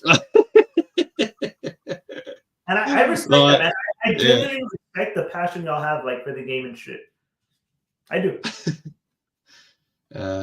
That's it. This is a good shout. I don't like football at all, but a 0-0 sometimes shows how competitive it is. Do you know how many games I've watched that are 0-0 that are absolute fucking bangers? Because they're just Yeah, I know. I was just trying to fucking talk shit, but so for me, I do like the 0-0 games if it's like good, hard fucking defense. But I've also seen some 0-0 games where they're just missing fucking shots. You know what I mean? And it's like, dude, how the fuck did you miss that? But if it's like dudes trying to score and they're getting slide tackled and shit, like the defense is turned up, that's fun. That's fun. Yeah. At least we don't watch dudes kick a ball around while we chow down on bumpy dick. That's up to you. Whatever sort of dick you want to chew on, Will, that's up to you. I'm not going to judge you for the type of dick you chew on. That's fine. You know, it's inclusive here. We don't mind. Well, he was begging some dude for plant clippings the other day. You saw this story? You saw the story? I didn't see that, no. Oh, damn, you don't keep up with Will's shit? You always watch my stories, so that's why. Yeah, I do. Yeah. But that's different, isn't it? I don't. There you go. He's like he was super excited because why don't you just have a barbecue? Why do you need the Super Bowl? No, we do, but it's just something about the Super Bowl makes it even more fun for some reason. Like I'll do it for like when the Dolphins play and shit, like on Sundays. Yeah. I'll throw down a barbecue, but it's just something about the Super Bowl, man. Like there's just something different about it. It doesn't even make that much sense because you're right. All the things I mentioned, you can just do it on any day. Yeah. It's just something about the Super Bowl, man. I think it's just American culture. There we go. We're talking, I hate Liverpool with a passion. See, so all right. So you know what I was telling you about Liverpool versus Spurs, and I was watching to make sure Liverpool won because I hate Spurs. Zach would have been doing the same, but the opposite way. He'd have been supporting Spurs so that Liverpool didn't win. Because the hatred is there. Ben, right, folks, I'm tapping out. We're at the end now, anyway. To be fair, we're wrapping up because I've got to go to bed. See you later. Have a good one, Ben. Where's my Mars bars? Let's have a look. Right. Bro, you look like you're falling asleep, dog. It really is past your bedtime. I don't see Will's stories. Will, have you blocked Ken or something? Have you? Or have you just blocked him? Yeah, Will. I don't think he has, Ken. I'm messing. Because apparently, same. Oh, wait. Is that about not seeing Will's stories or is that about wanting a barbecue? I'm not sure. Yeah, Super Bowl was fine. No, in all seriousness, let's like, I know we've got the rivalry UK versus US, but in all seriousness, the party you described, I'd be down. Like, it sounds like there's food. I'm not bullshitting you. You have an open invite for next year, dude. Come over. Yeah, we'll see where I'm at when I'm monetized and things like that, and we'll take it from there. But yeah, anyway, let's get rid of the banners and let's start wrapping up. Let me just see. Will's come back with if you heart every single one of my stories. Well, there you go. There's that. Oh man, an inside joke. I wouldn't go. Paul, don't you want to spend 8 hours with me on a plane? We've done that one before, to be fair. Super Bowl, even if it was all the expenses paid.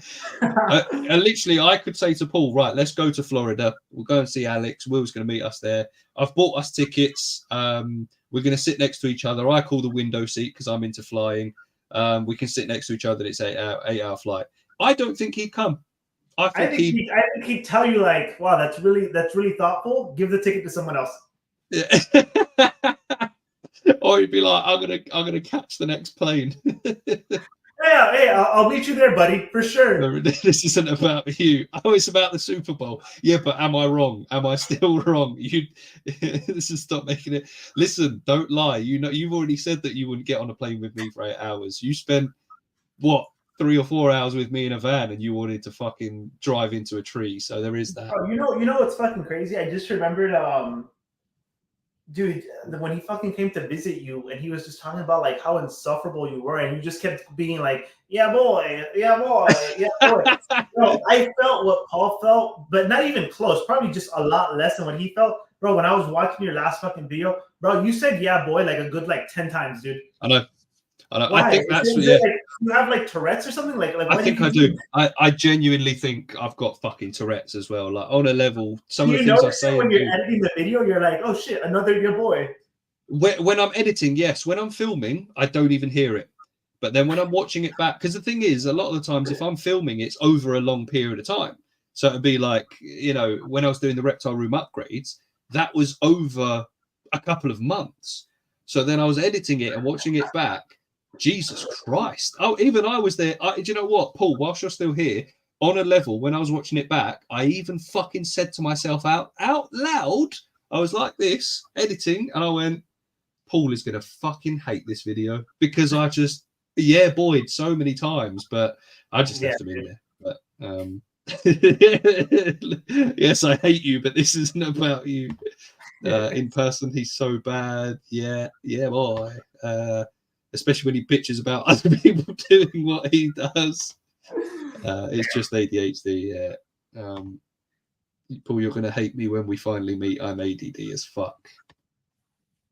So I beg to differ. He behaved himself when he picked up these vibs. Do you know what? I think it depends on the day. There's some days I can just be fucking hyped and just annoying as fuck. The vibs, so you didn't want to piss Kenny off. Yeah, otherwise he'd have gone, "You're not getting any free vibs." But no, it was funny. But right, I think we need to fucking see this one out. To be fair, we've been going for nearly 2 3/4 hours, but I think this has been a fucking sick episode. Obviously, it's one thing I'm taking from it. Definitely much better, man. I need to sort out the background. I will do that as soon as possible before our next episode. But I'm buzzing for the next episode because the fact that we've already got one of the topics, I think that's probably going to take an hour in itself anyway. At least, dude. At least. Yeah, but I've really enjoyed this one, man. I'm glad we. It's funny because we said, "Oh yeah, we'll speak a few days beforehand about it." We didn't. And then today we were like, right, we'll catch up before quite a bit far in advance. We didn't. We were talking about a fucking hour before we went live. And then we were both like, yeah, we'll come on earlier. We fucking didn't. So the fact that we managed all of that.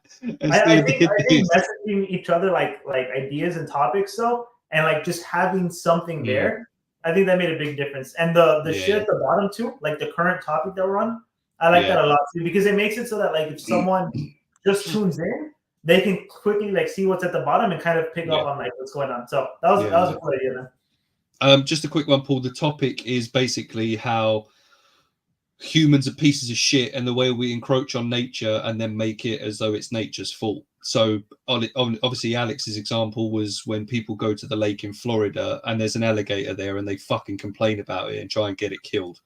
And just things like that. And obviously I was talking about shark fin soup and things like that. So we're going to get into it.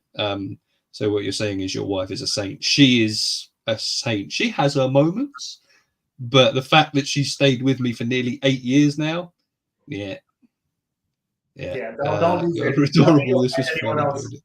Yeah. Lots of fun today. Made me forget I'm dying for a while. Good luck. I don't know, Gary, whether you've done your gorilla fart. Let us know how that gone. So my mermaid tattoo meaning people who love flowers water them, people who like them pick them. Yeah, basically, yeah. So that's going to be a good one. Obviously, we'll have a couple more topics as well as that, but we're going to get into that one because we nearly did here and it wasn't even part of the plan. But for all of you that have been watching, some of you have literally been with us for nearly fucking 3 hours. You bunch of legends. So thank you all very much. Obviously, we appreciate it. We will keep you up to date with when the next episode is. Will can, in fact, go fuck himself. We're not interested. Fucking hate that guy, man. I'm sorry. All right, there's tattoos. But yeah, appreciate you all. Love you all. Thank you for joining. If you could please like the video when you're all done before you go, maybe leave us a little comment whether you liked the new structure, what you want to see in the next ones, all things like that. But apart from that, ladies and gents, drop suggestions. We always look at them. drop suggestions. Yeah. Apart from that, we're going to love you and leave you. Alex, anything to see the pod out? Or are you happy? Dude, again, thank you for having us. This was a lot of fun. Thank you so much to everybody that tuned in. Riddler, phenomenal job as always. I'm glad to be here, and I'm looking forward to the next one. Yeah, boy. Oh, shit. See, I did it again. Anyway, peace out. Bye. God damn it.